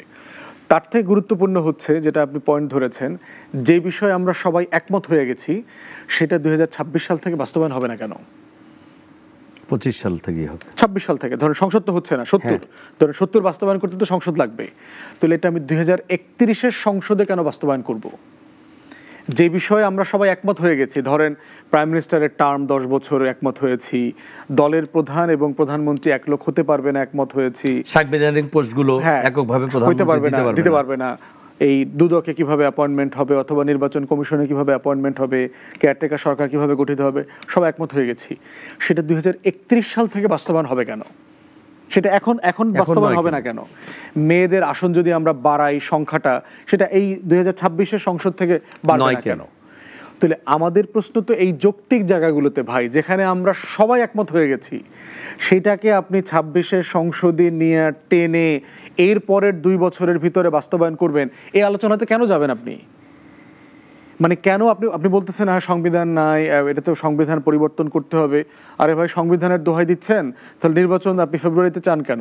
24-এ তো একটা নির্বাচন হয়েছে, সেটা তো আরেকটা নির্বাচন তো 29-এ হওয়ার কথা। তাহলে আপনি আগামী ফেব্রুয়ারিতে নির্বাচন কিসের ভিত্তিতে চাইতেছেন? যে আমি খুব সম্মান রেখেই বলছি প্রফেসর ইউনূস সাহেবের প্রতি, ওনার হিসাবে একটা বড় ভুল হয়েছিল কিনা, যেদিন উনি শপথ নিলেন সেদিন তিনি কেন বললেন না আমি দেশকে পুরোপুরি সংস্কার না করে, এবং এই সরকারের মেয়াদ হবে তো কবে হবে এখন কিছু না, এখন একটা দেশকে আমি খুব সুসংগঠিতভাবে দেশ গড়ব, তারপরে এই দেশে নির্বাচন ততদিন। একটা হতে পারে বিপ্লবী সরকার হিসেবে, এটা উনি কেন বললেন না? আরেকটা হচ্ছে ওনার যে দুর্বলতা, আপনি যেটা বলছিলেন যে সিদ্ধান্তহীনতা, ফখরুদ্দিন আহমেদও তো রাজনীতিবিদ ছিলেন না, সেটাও তো আর্মি ব্যাকড বাই আর্মি ছিল। আমরা যত কিছুই বলি, আপনি অনেক বড় সমালোচক, মানে সশস্ত্র বাহিনীর সম্পর্কে যেভাবে আপনি বলেন আমি কোনো রাজনীতিবিদকে ভেবে বলতে দেখিনি, অন্তত না আগে না পরে আপনি যেভাবে বলেন। কিন্তু আমরা তো জানি যে রয়টার্সের মতো কাগজের জেনারেল ওয়াকার বলেছেন যে আমি 18 মাসের সমর্থনে নির্বাচন করার শর্তে সমর্থন দিয়েছি, সেনাবাহিনী থাকবে সবসময়। তার মানে সেনাবাহিনী ব্যাক বাই এই ইউনূস সরকার। তাহলে এই সরকার তারপরে প্রফেসর ইউনূস ফখরুদ্দিন সাহেবের চেয়ে অনেক বেশি মান্যবর এবং জাতির বেশি সমর্থন ছিল তার প্রতি, তারপর উনি ফেল করছে কেন, বা ফেলটা করলো কেন? ফেইল করতেছে তা না, ওনার সফলতা হিউজ আজকে। না, সফলতা হিউজ আছে ভাই, কিন্তু যেই জায়গাটা আমি বলছি, যেমন কালকে আপনি একটু খেয়াল করবেন, হাসনাত আব্দুল্লাহ কালকে একটা কথা বলেছে যে সকল দলের প্রতিনিধি নিয়ে এই সরকারটা হয়েছে, সরকার ব্যর্থ হলেই শুধু এনসিপিকে সবাই দোষ দেয়। মানে ও ব্যর্থ হয়েছে বলে সে সরাসরি বলেছে ডক্টর ইউনূসের সবচেয়ে বড় স্বজনপ্রীতি হচ্ছে স্বাস্থ্য উপদেষ্টা হাসনাত আব্দুল্লাহ। মানে সে সাহস করে বলতে পারে, অনেকে বলতে পারে না, ইভেন বিএনপিও এইভাবে বলতে চায় না। আগে বলেছে, লন্ডন বৈঠকের আগে কিন্তু বলেছে, এখন বলছে না। আপনি বলেন, আপনি স্বরাষ্ট্র উপদেষ্টার ব্যাপারে যেভাবে বলেছেন কেউ বলবে না, আপনি সরাসরি বলছেন। হ্যাঁ, এখন জিনিসটা হচ্ছে আমাদের রাজনীতিবিদদের মধ্যে যেই অবস্থা থেকে যেটুকু বলছে, মানে আপনি যেটা বললেন যে উনি মন খারাপ করবে, অনেক উপদেষ্টা কাজ করছে না, হ্যাঁ, অ্যাক্টিভলি আগাচ্ছে না। এখন সেই জায়গাতে তো উনি আরও অনেকগুলো ওনার অ্যাসোসিয়েট উপদেষ্টা নিতে পারতেন কিনা। মানে ভুলটা আসলে কোথায় হলো এবং কোথায় থেকে যেই স্বপ্নটা ছিল সেই স্বপ্নটাকে কি আমরা জাতির স্বপ্নটাকে একবার শেষ করে দিয়ে, মানে আমরা কি একবার খালি যেনতরভাবে একটা নির্বাচন করে ক্ষমতাটা ট্রান্সফারের দিকে এগুলাম কিনা, একটু জানতে চাই আপনার কাছে বিস্তারিত। আমি যদি ধরেন এটা যদি আদি পাপ বলি, বাইবেলে অরিজিনাল সিনের কথা বলা আছে না, যদি আপনি এই সরকারের আদি পাপ ধরেন, আদি পাপ ধরতে হবে প্রথমত জাতীয় সরকার না করা, এবং সেই জাতীয় সরকার না করার ব্যাপারে রাজনৈতিক দলগুলো সম্মিলিতভাবে ব্যর্থ হয়েছে। 5 তারিখে রাজনৈতিক দলগুলো সবাই মিলে ক্যান্টনমেন্টে যাওয়াটা একটা ভুল সিদ্ধান্ত ছিল। আমরা কিন্তু যাইনি, এই পার্টি কিন্তু যায় নাই। তো সেইখানে বিকল্প কী ছিল? যেহেতু একটা ডিসিপ্লিনের ব্যাপার আছে, সেনাপ্রধানের সাথে গণভবনে মুখোমুখি হয়েছে হাসিনার সাথে, তো আর কোনো ফোর্স অর্গানাইজ নাই, কি করবে না করবে এরকম বিভিন্ন যুক্তি দেওয়া যাচ্ছে। এগুলো খুব দুর্বল যুক্তি, এগুলো পলিটিক্যাল যুক্তিরা। এবং বিএনপি 5 তারিখে তার যে হিস্টোরিক্যাল লিডারশিপ দেওয়ার কথা ছিল সেটা সে দিতে পারে নাই। ছাত্রদের কাছ থেকে ওটা আমরা আশাই করি না, কারণ এটা বিচ্ছিন্ন মুভমেন্ট, তারা পলিটিক্স রাষ্ট্র এত ভালো বোঝে না। বিএনপি ক্ষমতায় ছিল, সে রাষ্ট্র বোঝে, দেশ কিভাবে চলে এগুলো সে বোঝে। যেটা দরকার ছিল বিএনপির সকল দলকে ডাকা, এরকম একটা সিচুয়েশন তৈরি হয়েছে, আমরা এখন কি করতে পারি। এবং সেখানে তিনি পুলিশ প্রধানকে ডাকবেন, দলগুলো সেনাপ্রধানকে ডাকবেন, সশস্ত্র বাহিনীকে ডাকবেন, ইন্টেলিজেন্স এজেন্সিগুলোকে ডাকবেন, ডেকে পলিটিক্যাল পার্টিগুলো সিদ্ধান্ত নেওয়া দরকার ছিল যে আসলে আমরা কি করব। যেই এইটা না করে যেটা হয়েছে, ক্যান্টনমেন্ট থেকে বঙ্গভবনে গিয়ে আপনার পুরো সরকারটাকে গণ অভ্যুত্থানের যে ফ্রেম সেখান থেকে সরায় ফেলছে, সরায়ে এটাকে 106-এর খামের ভিতরে, এনভেলপের ভিতরে বন্দি করে ফেলছে। যে ভাবখানা এরকম যে দেশে এই একটু আন্দোলন হয়েছে, এখানে সেখানে একটা দুইটা পটকা ফুটছে, এই হাসিনার পতন হয়ে গেছে, এই তেমন কিছু না, এখন একটা নতুন নির্বাচন করার একটা সরকার। কার পরামর্শ? এটা সম্মিলিত, এটা ডিপ স্টেটের অনেকগুলো ফোর্স কাজ করছে। আওয়ামী লীগের পতিত আওয়ামী লীগ, এখানে আমলাতন্ত্রের সিনিয়র একটা অংশ, পুলিশ বলেন, র্যাব বলেন, আর্ম ফোর্সেস বলেন, আমাদের গোয়েন্দা সংস্থা বলেন, এবং পলিটিক্যাল পার্টির একটা বিশাল অংশ যারা সেল আউট, যারা সোল্ড আউট হয়ে গেছে। আপনার কি মনে হয় রাষ্ট্রপতির কোনো ভূমিকা ছিল? খুব মাইনর, বলবো মাইনর। সে তো তাকে ইউজ করা হয়েছে প্রচুর পরিমাণে আর কি। তো 106-এর খাম তো রাষ্ট্রপতির খাম, এগুলো সব হইলো ওই খামে বন্দি করা হয়েছে আর কি, ওই বক্সে। তো এই অন্তর্বর্তীকালীন সরকারের আদি পাপ হচ্ছে ক্যান্টনমেন্টে গিয়ে সরকার গঠন করার ব্যাপারে একমত হওয়া, যেটা পরবর্তীতে প্রত্যেকটা দ্বিতীয় তৃতীয় ভুলের জন্ম দিয়েছে। এরপরে দেখেন যেটা হয়েছে যে আপনার প্রফেসর ইউনূস আসছেন, সে যেটা করলেন, জাতীয় সরকার করলেন না, তাকে কিছু টেকনোক্র্যাট, খুবই অযোগ্য অদক্ষ, রাষ্ট্র বোঝে না, পলিটিক্যাল মাইন্ড নাই। রাষ্ট্র তো একটা পলিটিক্যাল জিনিস। আপনি এনজিও ব্যবসায় ভালো, মানে আপনি পলিটিক্সও ভালো করবেন, এটা তো মানে মানে মানে ইয়ে করার সুযোগ নাই। তো আপনি একসময় ভালো আমলা ছিলেন বলে আপনি এখানে রাষ্ট্রতে ভালো করবেন, আপনি ভালো মাস্টারি করেন বলে আপনি এখানেও ভালো করবেন, এগুলো তো যুক্তি হইতে পারে না। আপনি আওয়ামী লীগের সময় অনেক নির্যাতিত ছিলেন, আপনি মজলুম ছিলেন বলে আপনি এখন রাষ্ট্র ভালো চালাতে পারবেন, এগুলো তো যুক্তি হইতে পারে না। যেটা দরকার ছিল, বিএনপির নেতৃত্বে 31 দফার অধীনেই আমরা একটা সংস্কার প্রস্তাবের সরকার করতে পারতাম, যেখানে প্রফেসর ইউনূস হেড থাকবেন, পলিটিক্যাল এবং টেকনোক্র্যাট সবাই মিলে একটা জাতীয় সরকার গঠিত হবে। তাহলে আজকে এতগুলো কমিশন করে সমানষ্ট করবার প্রয়োজন হতো না, ক্যাবিনেট ডিসিশন নিয়ে সংস্কার করে ফেলতে পারতো। যত পরিমাণ ক্যাওয়াস ডিল করতে হয়েছে এই সরকারকে, এবং ক্যাওয়াসে পড়লে দেখবেন বিএনপিকে ডাকে, জামাতকে ডাকে, চরমনাইকে ডাকে, এনসিপিকে ডাকে, এই দেখো এখানে আন্দোলন হইতেছে, শ্রমিকদের অসন্তোষ, এই ঝামেলা ওই ঝামেলা, আনসাররা বের হয়ে গেছে, আসো আমাকে সাহায্য করো। জাতীয় সরকার হলে তো এই সাহায্য করার প্রয়োজন হতো না। সর্বদলীয় টেকনোক্র্যাট সহ আপনার একটা জাতীয় সরকার হইতো 3 বছরের জন্য, 5 বছরের জন্য, যত সংস্কার করা দরকার ছিল সবগুলো আমরা করতে পারতাম। তখন থেকে কিন্তু আমি কথাগুলো বলেছি, আমরা বলেছি এই কথা যে চুপ্পুর অধীনে শপথ নেওয়া ঠিক হবে না। এই সংবিধান সাসপেন্ড না করাটা হলো এরপরের সবচেয়ে বড় ভুল। তো এই একের পর এক ব্র্যাকেটবন্দি ভুল করতে করতে আমরা এমন একটা জায়গাতে এসছি যে এখন আর সরকার ডিসাইসিভলি কোনো সিদ্ধান্ত নিতে পারছে না। পলিটিক্যাল ডিসিশন যেখানে দেওয়া দরকার সেই জায়গাগুলোতে আমরা দেখতে পাচ্ছি না। এখনও গুরুত্বপূর্ণ জায়গাগুলোতে যেভাবে আওয়ামী লীগের দোসররা বসে আছে, আপনি একটা ভালো নির্বাচন কিভাবে করবেন, এই চ্যালেঞ্জের জায়গাগুলো কিন্তু আমরা এখনও বলছি, প্রফেসর ইউনূসকে বারবার বলেছি যে আপনাকে শক্ত হাতে এগুলো ডিল করতে হবে। কারণ রাষ্ট্র মানে পুয়ার হার্ট আর কি, মানে উইক হার্টের জিনিস না, এটা দুর্বল হৃদয়ের লোকদের জন্য যুদ্ধ না। রাষ্ট্র হলো একটা যুদ্ধের ময়দানের ব্যাপার আর কি, মানে এটা ব্রেভ হার্ট হইতে হবে আর কি, যে আপনি ওপেন হার্ট সার্জারি করবার জন্য আপনি যুদ্ধে যাচ্ছেন, ওখানে গিয়ে তো আপনি তসবিহ তাহলিল পড়ার বিষয় না, তো এটা ডিসাইসিভ ব্যাপার। তো সেইখানে প্রফেসর ইউনূস সাহেব বারবার দুর্বলতার সুযোগ করে দিচ্ছেন। সেটা যদি উনি এখনও ডিল করার সময় আছে, আমি বোধ করছি না যে এখনও চেষ্টা করলে অনেক কাজ করা যাবে না, তা না। কিন্তু যদি উনি না করেন তাহলে জাতিকে চরম খেসারত দিতে হবে। বাংলাদেশের ইতিহাসের সবচেয়ে বাজে একতরফা নির্বাচন হবে এইবার, সবচেয়ে বাজে একতরফা হবে। 73-এ একটা একতরফা নির্বাচন হয়েছে শেখ মুজিবের সময়, 2018-তে একটা একতরফা নির্বাচন হয়েছে, আমরা দেখলাম সব দল অংশগ্রহণ করছে কিন্তু একতরফা হয়েছে। দুইটাই হলো দালালি টালালি লুটপাট গুন্ডামির নির্বাচন হয়েছে। এবং এইবার একটা সুষ্ঠু একতরফা হবে যেখানে অন্যরা লেভেল প্লেইং ফিল্ড পাবে না। আমরা আসলে প্রত্যাশা করি যে সকল দলের অংশগ্রহণ নির্বাচন হোক, জাতি একটি নির্বাচন দেখতে চায়, নির্বাচনে তার ভোট প্রয়োগ করতে চায় এবং দেখতে চায় যে আমরা কতটুকু আসলে আমাদের মানসিকতা রাজনীতি পরিবর্তন হবে। বেস্টারফদ আপনার সাথে আমার আর 2-3টা বিষয় দিকটা আমার জানার ইচ্ছা।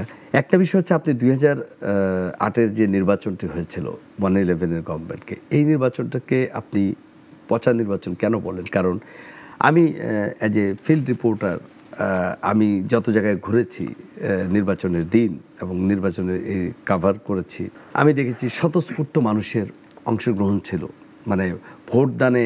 এবং আওয়ামী লীগ নিজেও ভাবে নাই যে সে এই মহাবিজয় তার কপালে আসবে যেটা তাকে স্বৈরাচারের পথে নিয়ে যাবে। মানে বিএনপির মতো একটা বড় একটা দল যদি বিএনপি এবং আওয়ামী লীগের অনেকে 111 গভর্নমেন্ট দ্বারা জেলে ছিল, 2 নেত্রীও জেলে ছিল, মাইনাস করারও কথা শুনেছিলাম আমরা। ওই সময় সরকার যদি, ওই ফখরুদ্দিন সরকার যদি স্ট্রিক্টলি, আপনার মনে আছে রাস্তার মধ্যে মানুষ তার কালো টাকা ফালাই রেখে চলে গেছে ভয়ে, হ্যাঁ, বালিশ ভর্তি টাকা পাওয়া গেছে বনখেকো। তা আমরা তো জাতিতে এবার একটা আশা ছিল যে তারা আসার পরে গত 15 বছরে কিভাবে কালো টাকা হয়েছে, দুর্নীতি হয়েছে, মানুষ একটা শ্রেণী এত বড় লোক হয়েছে যে গরিব আরও গরিব হয়েছে, কোথাও তো কিছু হাত দিতে দেখলাম না। কেন? শুধু কি আমরা পতিত সরকারের বিরুদ্ধে? সেই মামলাগুলো নিয়ে আমার ব্যক্তিগতভাবে প্রশ্ন আছে। এক একটা মামলা, আপনি একজন আইনজীবী, মানে মূল আসামি রেখে 250-300 গং, সেই একই ধারা। মানে আমার একটু জানার ইচ্ছা যে ওই সময় যদি 2 বছরে পুরো জাতিকে টনক নড়াতে পারে। আপনার মনে আছে যে আমাদেরকে কারফিউ দিয়ে বলা হয়েছে যে 10টার সময় বের হতে হবে, 11টার সময় ঘরে ঢুকতে যেতে হবে, ঘড়ি ধরে আমরা ঢুকেছি, জাতি তো মেনেছে বা বাধ্য হয়েছে। আমি একটু এই বিষয়গুলো একটু জানতে চাই আপনার কাছে। প্রথম কথা হচ্ছে 2008-এর নির্বাচনটাকে আমি কেন ফ্লড নির্বাচন বলি, যদিও বিএনপি বলে না। জি, প্রথম হচ্ছে যে আপনি যদি প্রণব মুখার্জির বই পড়েন কোয়ালিশন ইয়ার্স, সেখানে আপনি দেখবেন যে প্রচ্ছন্ন ইঙ্গিত আছে যে মইনি আহমদের সাথে 2008-এর ফেব্রুয়ারিতে তার মিটিং হয়েছে। সম্প্রতি মাহমুদুর রহমান ভাই কিন্তু আপনার আইসিটিতে গিয়ে ওনার সাক্ষীতে এই কথাগুলো বলেছেন, আবার মনে করিয়ে দিয়েছেন। তারপরে শামীম ওসমানের পাও ধরে কান্নাকাটির গল্প আছে ওইখানে প্রণব মুখার্জির, কিরকম একটা মানে মানে বোনলেস লেসপেন্সার আর কি। এটা তো পরিষ্কার যে আপনার অবশ্যই ইন্ডিয়ার একটা ইনফ্লুয়েন্স ছিল, বিশাল ইনফ্লুয়েন্স না, engineering, it's a complete engineering plan. Okay. দ্বিতীয়ত হচ্ছে বাংলাদেশের কিছু বাংলা ইংলিশ দৈনিক পত্রিকা, টেলিভিশন চ্যানেল, কিছু গবেষণা প্রতিষ্ঠান, কিছু মস্কোর 3য় শ্রেণীর অর্থনীতিবিদ, এরা সবাই মিলে যেভাবে প্রাউডলি বলছে যে এই সরকারকে আমরা আনছি, এটা আমাদের সরকার এবং আমাদের মতো করে চলবে, এই রকম এরকম সেরকম। প্রশ্ন হচ্ছে এটা কেউ বলতে পারে কিনা? একটা পরিবর্তনের জন্য কি মানে এরকম নন পলিটিক্যাল এলিমেন্টস যারা আছে, এন্টিটিগুলো আছে, তারা এই রোলটা প্লে করতে পারে কিনা? এবং এরা সবাই বাংলাদেশে প্রো ইন্ডিয়ান লবির লোক বলে পরিচিত। আচ্ছা। থার্ড হচ্ছে ইলেকশন কমিশন দেখেন 88টা আসনে নির্বাচনের মানচিত্র পরিবর্তন করেছে এবং এই 88 আসনে মানচিত্র পরিবর্তন করার কারণে 133টা থেকে 138টা সংসদীয় আসনের ফলাফলের রেজাল্ট এদিক সেদিক হয়ে গেছে, চলে গেছে। তাহলে বিএনপি 2008 সালে এত অন্যায় করে নাই যে সে 32টা অথবা 35টা সিট পাওয়ার দল, এটা হইতে পারে না। সে ক্ষমতাচ্যুত হবে, সে ক্ষমতা যেতে পারবে না। 96তে কিন্তু আমরা দেখেছি এই ধরনের পপুলার মুভমেন্টের, আওয়ামী লীগের ভায়োলেন্সে সে ক্ষমতাচ্যুত হয়ে 116টা সিট পাইছে। এটা কিন্তু বিশাল ব্যাপার কিন্তু এই জায়গাটাতে। তো সেইখানে, এবং সেটা 91 থেকে খুব বেশি কম না, কিন্তু 91 থেকে 96 বিএনপির আসনের পরিমাণ কিন্তু খুব বেশি কমে নাই, অল্প কটা কমছে, মানে 10-15টা সিট হয়তো কমছে। তো সেখানে 2008-এ বিএনপি মাত্র 32টা-35টা সিট পাওয়ার দল, এটা তো বললাম আনএক্সপেক্টেড রেজাল্ট ছিল, কোনোভাবে মেক সেন্স করে না। অতএব এই ইলেকশন ইঞ্জিনিয়ারিং এর রেজাল্ট, ডিমার্কেশন এবং 111-এর ইলেকশন কমিশন বিএনপি ভাঙার চিঠির কথা মনে আছে, কিভাবে এই শামসুল হুদার কমিশন কন্টিনিউয়াসলি বিএনপি ভাঙা, সিস্টেম করা, খালেদা জিয়ার চিঠি না পাঠায় মান্নান ভূঁইয়ারে পাঠায়, সংস্কারপন্থী দল টল মিলে আমরা প্রচ্ছন্নভাবে দেখতেছি বিএনপিকে ভাঙার চেষ্টা তারা করেছে। এবং এই একই চেষ্টা তো আওয়ামী লীগও করেছে। এই যে এনায়েত করিমের মতো একটা ক্রিমিনাল ধরা পড়লো কদিন আগে, সে বিএনপির কোন কোন নেতার সাথে লেনদেন, খোঁজ খবর, খানা দানা, ইনসাফ কমিটির মিটিং কোথায় হয়েছে না হয়েছে, বিএনপি ভাঙার চক্র এখানে সে বলছে। ফোর্থ হচ্ছে আপনার সেনাবাহিনীর বিভিন্ন পর্যায়ের কর্মকর্তারা যারা দায়িত্ব পালন করছেন সেই ইলেকশনে, তারা পার্সোনালি আমাদেরকে বলছেন, তাদের অধিকাংশ অবসরে চলে গেছেন, যে তাদেরকে কিভাবে মইনি আহমদ হেডকোয়ার্টার থেকে বলে দেওয়া হয়েছে কোন কোন সিটে কাকে কিভাবে হারাইতে হবে। ব্যালট, এই যে বাহিরে উৎসব দেখেছেন না, সেনা কর্মকর্তা আমারে বলছে বাহিরে উৎসবের পরে আমরা ব্যালট এক্সচেঞ্জ করে দিছি, যেটা পরে কাউন্ট হয়েছে সবার সামনে। তারা এই ব্যালট এদিক সেদিক করে ফেলছে, প্রপার ইঞ্জিনিয়ারিং করছে সেনা কর্মকর্তা। বিএনপি কেন বলছে এই কথাগুলো? কারণ বিএনপি সংসদে গেছে এবং সে কোনোদিন এটার প্রতিবাদ করে নাই। সে ধারণা করছে যে 5 বছর পরে আমি আবার ক্ষমতায় যাব, এখনই আমি এই প্রতিষ্ঠানগুলোর বিরুদ্ধে কথা বলে, এই যে আপনি বলেন না মাঝে মধ্যে যে আমি ওনাদের ব্যাপারে এত কথা বলি, ওনারা তো বলে না। তো বিএনপি মনে করে যে আমি একে খাপাবো কেন, ওকে খাপাবো কেন, ওর বিরুদ্ধে কথা বলি, ও তো আগামী নির্বাচনে আবার ইলেকশন ইঞ্জিনিয়ারিং করবে। কারণ যেই ডিপ স্টেটগুলো আজকে নিয়ে ইঞ্জিনিয়ারিং করতে পেরেছে সে তো ও তো আগামী নির্বাচনেও পারবে ডেফিনেটলি। তো খালেদা জিয়া এবং বিএনপি লিডারশিপ মনে করেছে যে এদের বিরুদ্ধে যদি আমি এখনই অ্যাকশনে যাই অথবা কথা বলার চেষ্টা করি আগামী ইলেকশনে আমি ক্ষতিগ্রস্ত হব, তার থেকে আগামী নির্বাচনে জিতে আসার পর কি হবে না হবে সেটা দেখা যায়। আর হিস্টোরিক্যালি এই বিএনপি ডিসাইসিভ কোনো বিষয়ে রোল প্লে করতে পারে নাই। আপনার মনে থাকার কথা যে জনতার মঞ্চ নামে যে আমলাদের মঞ্চ হইল, যে 96-তে ডজন ডজন আমলারা আওয়ামী লীগের পক্ষে এসে বক্তব্য দিয়ে গেল, বিএনপি ক্ষমতা এসে কারো বিরুদ্ধে অ্যাকশন নিয়েছে, কাউকে রাষ্ট্রদ্রোহিতার মামলায় ফাঁসি দিয়েছে? বিএনপিকে রাজাকারের দল, মৌলবাদীর দল, প্রেসিডেন্ট জিয়াউর রহমান পাকিস্তানের চট ছিল, শহীদ প্রেসিডেন্ট জিয়াউর রহমানের হত্যার সাথে এরশাদ এবং তার যে পুরো গ্যাং জড়িত, বিএনপি কারো বিচার করার উদ্যোগ নিয়েছে? কাউকে জবাবদিহিতার আওতায় এনেছে? আনে নাই।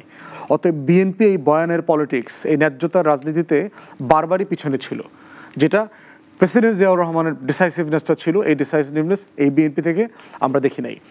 তো সেইখানে এই বাস্তবতাগুলোকে যদি সামনে রাখেন আপনি বুঝবেন যে 8-এ একটা ইলেকশন ইঞ্জিনিয়ারিং হয়েছে। কিন্তু স্যাডলি যাদের এটা বেশি ব্যাখ্যা করে বলা দরকার ছিল, বোঝার চেষ্টা করা দরকার ছিল, তারা কোনোদিন এটা নিয়ে বলে নাই।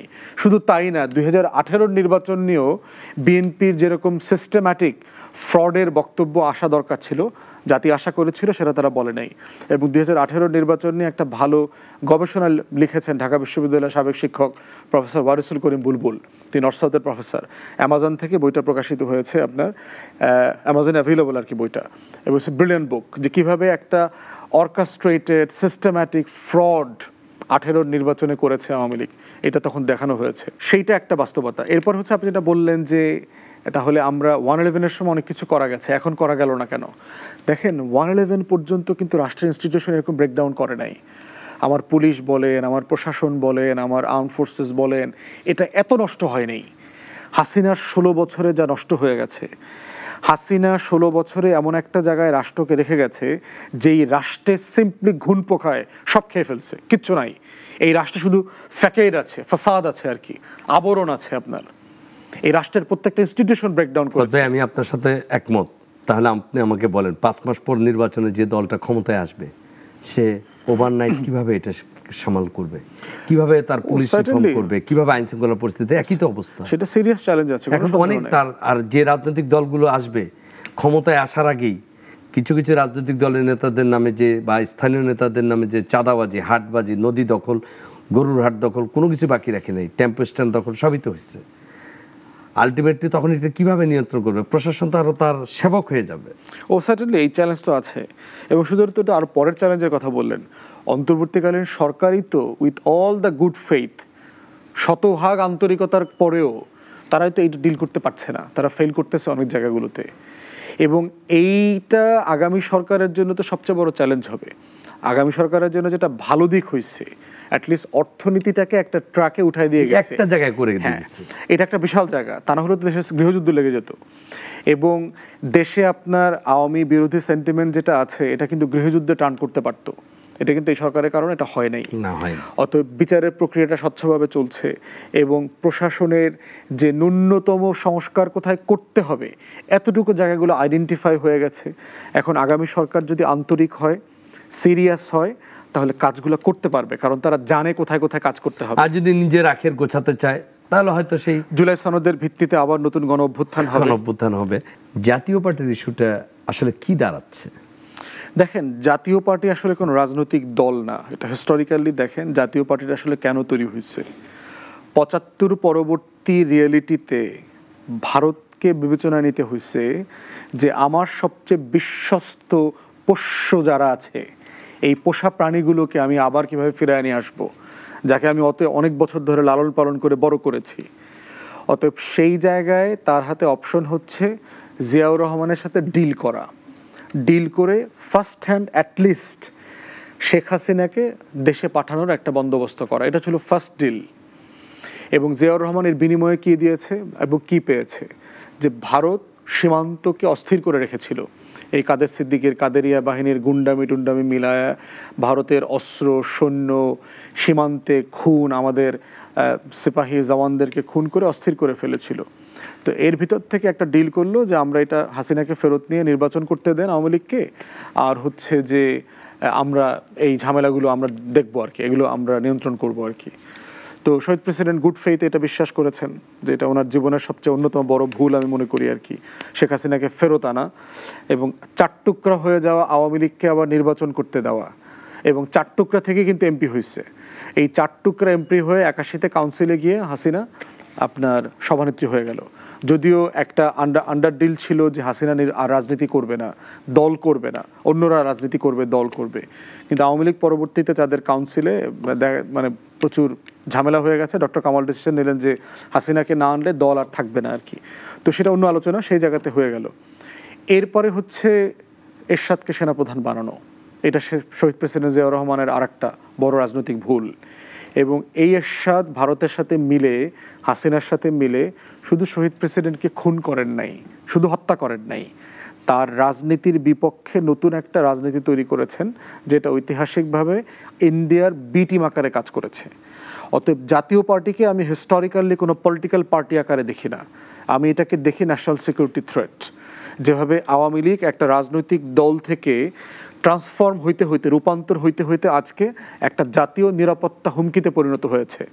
এই আওয়ামী লীগকে কিন্তু 70-এর আওয়ামী লীগকে কিন্তু আমি নিরাপত্তা হুমকি মনে করি নাই, ওখানে আমি পলিটিক্যাল পার্টি মনে করেছি 70 পরবর্তী আওয়ামী লীগ। হ্যাঁ, এটা ট্রান্সফর্ম হইতে হইতে ধাপে ধাপে জাতীয় পার্টি তাই নিরাপত্তা হুমকি তৈরি হয়েছে শুধুমাত্র আওয়ামী লীগকে পুনর্বাসন প্ল্যানের অংশ হিসাবে। এবং সেই জায়গাতে সেটা সে করেছে। 86 নির্বাচনে এই লং ড্রাইভের গল্প আমরা শুনছি না, বস্তা বস্তা টাকা দেওয়া দিয়ে তাকে সংসদে দ্বিতীয় দল আকারে হাজির করেছে প্রধান বিরোধী দল, এবং তার পরবর্তীতে জামাতের সহায়তায় 96-তে আওয়ামী লীগ ক্ষমতায় আসছে। তো এই যে আওয়ামী লীগের পুনর্বাসন প্ল্যান, এবং দেখেন 3 দলের রূপরেখার এত কিছুর পরেও এরশাদের ব্যাপারে কিন্তু 3 দল কোনো সিদ্ধান্ত নিতে পারে নাই। দেখেন বিএনপিও নিতে পারে নাই, আওয়ামী লীগ তো নেবেই না। এবং 8-এর পর থেকে দেখেন এরশাদ কীভাবে এই সাপোর্টটা দিয়েছে, ঐতিহাসিক রোল, যেটা 9 বছরে এরশাদ তাকে বি টিমের একটা সাপোর্ট দিয়েছে, শেখ হাসিনা আবার এরশাদকে বি টিমের সাপোর্ট দিয়েছে এই 16 বছর। তাহলে এই যে আওয়ামী ন্যারেটিভ এবং জাতীয় পার্টির ন্যারেটিভ দিন শেষে কী করে, সে ইন্ডিয়ান যে ন্যাশনাল সিকিউরিটি ফ্রেমওয়ার্ক আছে এই ফ্রেমওয়ার্কের মধ্যে কাজ করতেছে। যে আওয়ামী লীগের কার্যক্রম যখন আপনারা নিষিদ্ধের জন্য সবাই দাবি তুললেন এবং যে কার্যক্রমটা নিষিদ্ধ হলো, তারপর আওয়ামী লীগের মিছিল প্রতিনিয়তই বড় হচ্ছে। স্বরাষ্ট্র উপদেষ্টা বলতেছে সাধারণ মানুষ এখন জয় বাংলা বলে ফেলে, কি করব? আচ্ছা, গেল একটা। তখন তো জাতীয় পার্টির বিষয়ে কোনো কথা হলো না। এখন জাতীয় পার্টির সরকার কার্যক্রম নিষিদ্ধ করেনি, তার তার নিবন্ধনও বাতিল হয়নি বা স্থগিত হয়নি। তাহলে জাতীয় পার্টিকে আপনি যেটা বলছেন হিস্টোরিক্যালি সে একটা আমাদের জাতীয় নিরাপত্তার জন্য একটা থ্রেট হয়ে দাঁড়িয়েছে। তাহলে জাতীয় পার্টি ইস্যুতে কয়েকটা দল আন্দোলন শুরু করছে, যে 6-7টা দল, তার মধ্যে একটা জাতীয় পার্টিকে নিষিদ্ধ করতে হবে কার্যক্রম।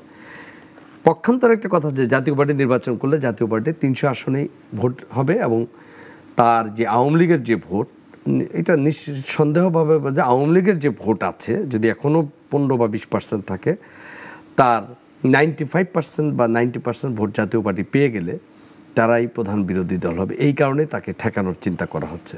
Is it true? দেখেন, জাতীয় পার্টি নিয়ে আমি এখন যে কথাটা বললাম সেটা গত বছর আগস্টের পর থেকে বলতেছি, নতুন কথা না। না, সেটা আপনি তো ভুলে যাচ্ছেন। হ্যাঁ, এটা হয়তো রিসেন্টলি যারা আন্দোলন করছে, তারা অফিস ঘেরাও করতে গেছে তাদের জন্য প্রযোজ্য হতে পারে।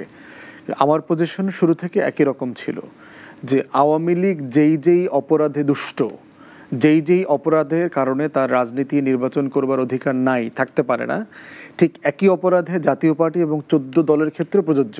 শুধু মাত্রাগত পার্থক্য হবে। যদি 80% ভুল আওয়ামী লীগ করে থাকে, হয়তো 10% জাতীয় পার্টি করছে, বাকিরা 1%, 2% করে করেছে। কিন্তু এই পুরো ফ্রেমটাই হচ্ছে ইন্ডিয়ান পলিটিক্যাল হেজিমনির ফ্রেম। অতএব আমি যখন আমার বাংলাদেশপন্থী রাজনীতির কথা বলছি, আমার কোনো শত্রুকে যে দিল্লির আধিপত্যবাদকে আবার ফেরায় নিয়ে আসবে কোনো না কোনো ফর্মে, তাকে আবার পুনর্বাসন করবার সুযোগ দিব, সেটা সেটা তো গণ অভ্যুত্থানের চেতনার অঙ্গীকারের বিপক্ষের একটা জায়গা হবে, অতএব সেটা হইতে পারে না। এবং আমরা যেটা বলেছি, নির্বাহী আদেশ দিয়ে এগুলো বন্ধ করার পক্ষেও আমি না, তার অফিস ঘেরাও করতে হবে, ওখানে ভায়োলেন্স করতে হবে, এগুলোর পক্ষেও না। কিন্তু অন্তর্বর্তীকালীন সরকার এই গুরুত্বপূর্ণ কাজগুলো পলিটিক্যালি ডিল করে নাই। আমি এটার ফ্রেমওয়ার্ক পর্যন্ত গত বছর আগস্ট সেপ্টেম্বর থেকে টানা বলে যাচ্ছি যে একটা উন্মুক্ত শুনানি করেন আমেরিকার কংগ্রেসের হিয়ারিং এর মতো, যে আওয়ামী লীগ জাতীয় পার্টি 14 দলের ব্যাপারে আমরা কি করব। আমরা কি 45-এর ওই নাৎসিদের মতো অথবা ফ্যাসিস্টদের মতো ওদেরকে ডিল করব? আমরা কি দক্ষিণ আফ্রিকার নেলসন ম্যান্ডেলার সরকার যেভাবে ট্রুথ অ্যান্ড রিকনসিলিয়েশন ডিল করেছে সেইভাবে করব? বিচার করব? আন্তর্জাতিক আইনের ফ্রেমে কোথায় কিভাবে ডিল করব? কারণ তাকে তো ডিল করতে হবে, কারণ সে একটা পরাজিত শক্তি, তার একটা বিশাল অংশ ফৌজদারি অপরাধ করেছে, বাকিরা হচ্ছে সিম্পলি তার সমর্থক, ভোটার। সে তো এই সমাজের মানুষ, কোটি কোটি মানুষ, তাকে আমি কিভাবে অ্যাবজর্ভ করবো এই সমাজে? এবং আমি এটার একটা বড় ফ্রেমওয়ার্কও দিয়েছি, কিন্তু অন্তর্বর্তীকালীন সরকার এটা শোনে নাই। সমস্যা হচ্ছে কোনো সংকটকে যদি আপনি রাষ্ট্র অ্যাড্রেস না করে, এই সংকট কিন্তু আপনার ফোরার মতো কোনাকানি দিয়ে বের হবে। তো আজকে আওয়ামী লীগ জাতীয় পার্টির যে সংকটটা আমাদের রাজনীতির আকাশে তৈরি হয়েছে, এটার বাস্তবতা হলো তাই। এর বাইরে আরেকটা সমস্যা যেটা আছে, দিল্লির যে ইনফ্লুয়েন্সড আমাদের যে প্রতিষ্ঠানগুলো আছে বাংলাদেশের, ডিপ স্টেট যারা আছে, তারা সবাই কোনো না কোনো ফর্মে আওয়ামী লীগকে ফেরত চায়। তারা দেখবেন যে মূল আওয়ামী লীগকে চাইছে প্রথমে, যখন দেখছে মূল আওয়ামী লীগকে পাওয়া যাবে না, তখন রিফাইন্ড আওয়ামী লীগকে আনে আসছে, সাবের হোসেন চৌধুরী, তারপরে এই সোহেল তাজ, আইভি রহমান, হাবিজাবি, এদেরকে দিয়ে করা। এরপরে এখন তারা মনে করেছে সেটাও সম্ভব হবে না, এখন জাতীয় পার্টির উপরে সওয়ার হয়েছে। প্রসেস একই রকম, ওই 81 প্রসেসের মধ্য দিয়ে তারা আসতেছে যে তারা আবার পুনর্বাসিত হবে, এবং এই পুনর্বাসনের অংশ হিসাবে যেটা হবে, বাংলাদেশ রাষ্ট্র আবার দিল্লির যে টানেল, সে আধিপত্যবাদের টানেলে ঢুকে যাবে। অতএব এইটা একটা প্রসেস ফলো করে সমাধানে আসা দরকার। আমরা প্রস্তাব করেছি, শুনানি যেহেতু করেন নাই, ঐকমত্য কমিশনে অ্যাটলিস্ট করেন, এজেন্ডাভুক্ত করে রাজনৈতিক দলগুলোর মতামত নেন, কিন্তু ঐকমত্য কমিশন এটা করে নাই। তাহলে কোনো না কোনো ফর্মে রিজলভ না করলে যেটা হবে, যে আপনি আসলে একটা ইলেকশন কেন্দ্রিক সংকটকে বাঁচায় রাখার চেষ্টা করছেন। কারণ ইতিমধ্যে আপনার জাতীয় পার্টি নিয়ে 7-8টা দল আন্দোলনে নেমেছে, তারা কোনো না কোনো ফর্মে এই দাবিগুলো কন্টিনিউ করবে। করার পরে তারা ধরলেন কোনো ভায়োলেন্সে গেল না, সিম্পলি ইলেকশন বয়কট করলো। বিএনপি একা নির্বাচন করবে? জাতীয় পার্টিকে নিয়ে করবে। সে নির্বাচন গ্রহণযোগ্য হবে? আবার যদি এটা গণ অভ্যুত্থানের স্পিরিটের সাথে যাবে? বিএনপির আশঙ্কা বা যেটা আলোচনা আছে যে আজকে আমরা জাতীয় পার্টিকে, তারা বলছে যে তারা দল নিষিদ্ধ করার পক্ষে না, কিন্তু দল নিষিদ্ধ করে দিল, 2 দিন পর জামাত বলবো উচ্চকক্ষে পিআর দেন না, ইলেকশনে যাব না, তখন তো বিএনপি পড়বে আরেক বিপদে। মানে বিএনপিকে এই নিশ্চয়তা কে দিবে? আপনি বিএনপির জায়গা থেকে দেখেন যে আমি জাতীয় পার্টিকে নিষিদ্ধ করার জন্য আমিও বললাম হ্যাঁ করেন, তার পরবর্তীতে জামাত একা বিরোধী দল, প্রধান বিরোধী দল হয়ে যাবে। বিরোধী দল হয়ে যাওয়া মানে জামাত যদি আরও তার দাবি দাবা শক্ত করে ধরে বসে যে আমি ইলেকশন করলাম না, প্রফেসর নির্বাচন করে ফেব্রুয়ারিতে দিয়ে দিবে, তখন তো তাকে একতরফাই একটা পচা নির্বাচন। দেখেন, যে প্রসেসেই যান, বিএনপি ক্ষমতা যাচ্ছে, আপনি যে দাবি মেনে নেন, জামাত তো ক্ষমতা যাচ্ছে না, প্র্যাকটিক্যালি পসিবল না। জামাত সহ বাকি দলগুলো জোট করলেও না, ওইটা একটা ডিফারেন্ট রিয়েলিটি আর কি, ওইটা লম্বা আলোচনা আর কি। ওটা দীর্ঘ একটা তরুণ সমাজ প্রদান করেছে আছে, কিন্তু প্রার্থী দেওয়ার মতো বাস্তবতা নাই আপনার। জামাতের ইলেকশনের ক্যাপাসিটি বুঝতে হবে তো আপনার, যে সে আসলে কোন সাইজের দল। বিএনপি আওয়ামী লীগ ছাড়া বাংলাদেশের সকল আসনে প্রার্থী দেওয়ার মতো রাজনৈতিক দল তো ছিল না এত বছর। তো সেই জায়গাতে জামাত এতদিন পর্যন্ত আপনার কয়টা আসনে জিতছে? 60-62টা আসনে জিতেছে। তো সব মিলায় তার এই টোটাল 79 নির্বাচন থেকে শুরু করে 62টা আসনে সে জিতেছে। তাহলে সে কয়টা আসনে আসলে কম্পিট করার মতো প্রার্থী দিতে পারবে? এর সাথে যদি আপনি ইসলামী আন্দোলন বাংলাদেশ ধরেন, এনসিপি ধরেন, আমরা সবাই যোগ হই, 100 আসনের পরে ভালো প্রার্থী দেওয়া যে বিএনপির সাথে কম্পিটিশনে যেতে পারবে, এরকম প্রার্থী নাই। অতএব এই রিয়েলিটি তো রয়ে গেছে। তো সেইখানে আমার মনে হয় জাতীয় পার্টির সাথে জামাত অথবা অন্য দলের আলোচনাটাকে ট্যাগ করা উচিত না। কারণ জাতীয় পার্টি ইস্যু হচ্ছে গণ অভ্যুত্থানের ইস্যু, আওয়ামী লীগ প্রশ্ন, জাতীয় পার্টি প্রশ্ন, 14 দলের প্রশ্ন ডিল করতে হবে গণ অভ্যুত্থানের ফ্রেমে। আমরা বোধ করছি যে এই গণ অভ্যুত্থান নিয়ে বিএনপির একটা হীনমন্যতার কথা আপনার বলেছেন, আপনি শুরুতেই বলেছেন। ওই হীনমন্যতাই তাকে এই সিদ্ধান্তগুলোর ব্যাপারে ডিসাইসিভ পজিশন নিতে অ্যালাউ করতেছে না, সে তার একটা ফ্রেম ঠিক করেছে। বেস্টের পদ আপনাকে অসংখ্য ধন্যবাদ আমাদেরকে দীর্ঘ সময় দেওয়ার জন্য। দর্শক, আমরা কথা শুনছিলাম, কথা বলছিলাম এবং অনেক কিছু জানলাম বলা অনুষ্ঠানে। নিশ্চয়ই দেখা হবে আগামী কোনো আর এক অনুষ্ঠানে নতুন অতিথির সাথে। ততদিন ভালো থাকুন, সুস্থ থাকুন।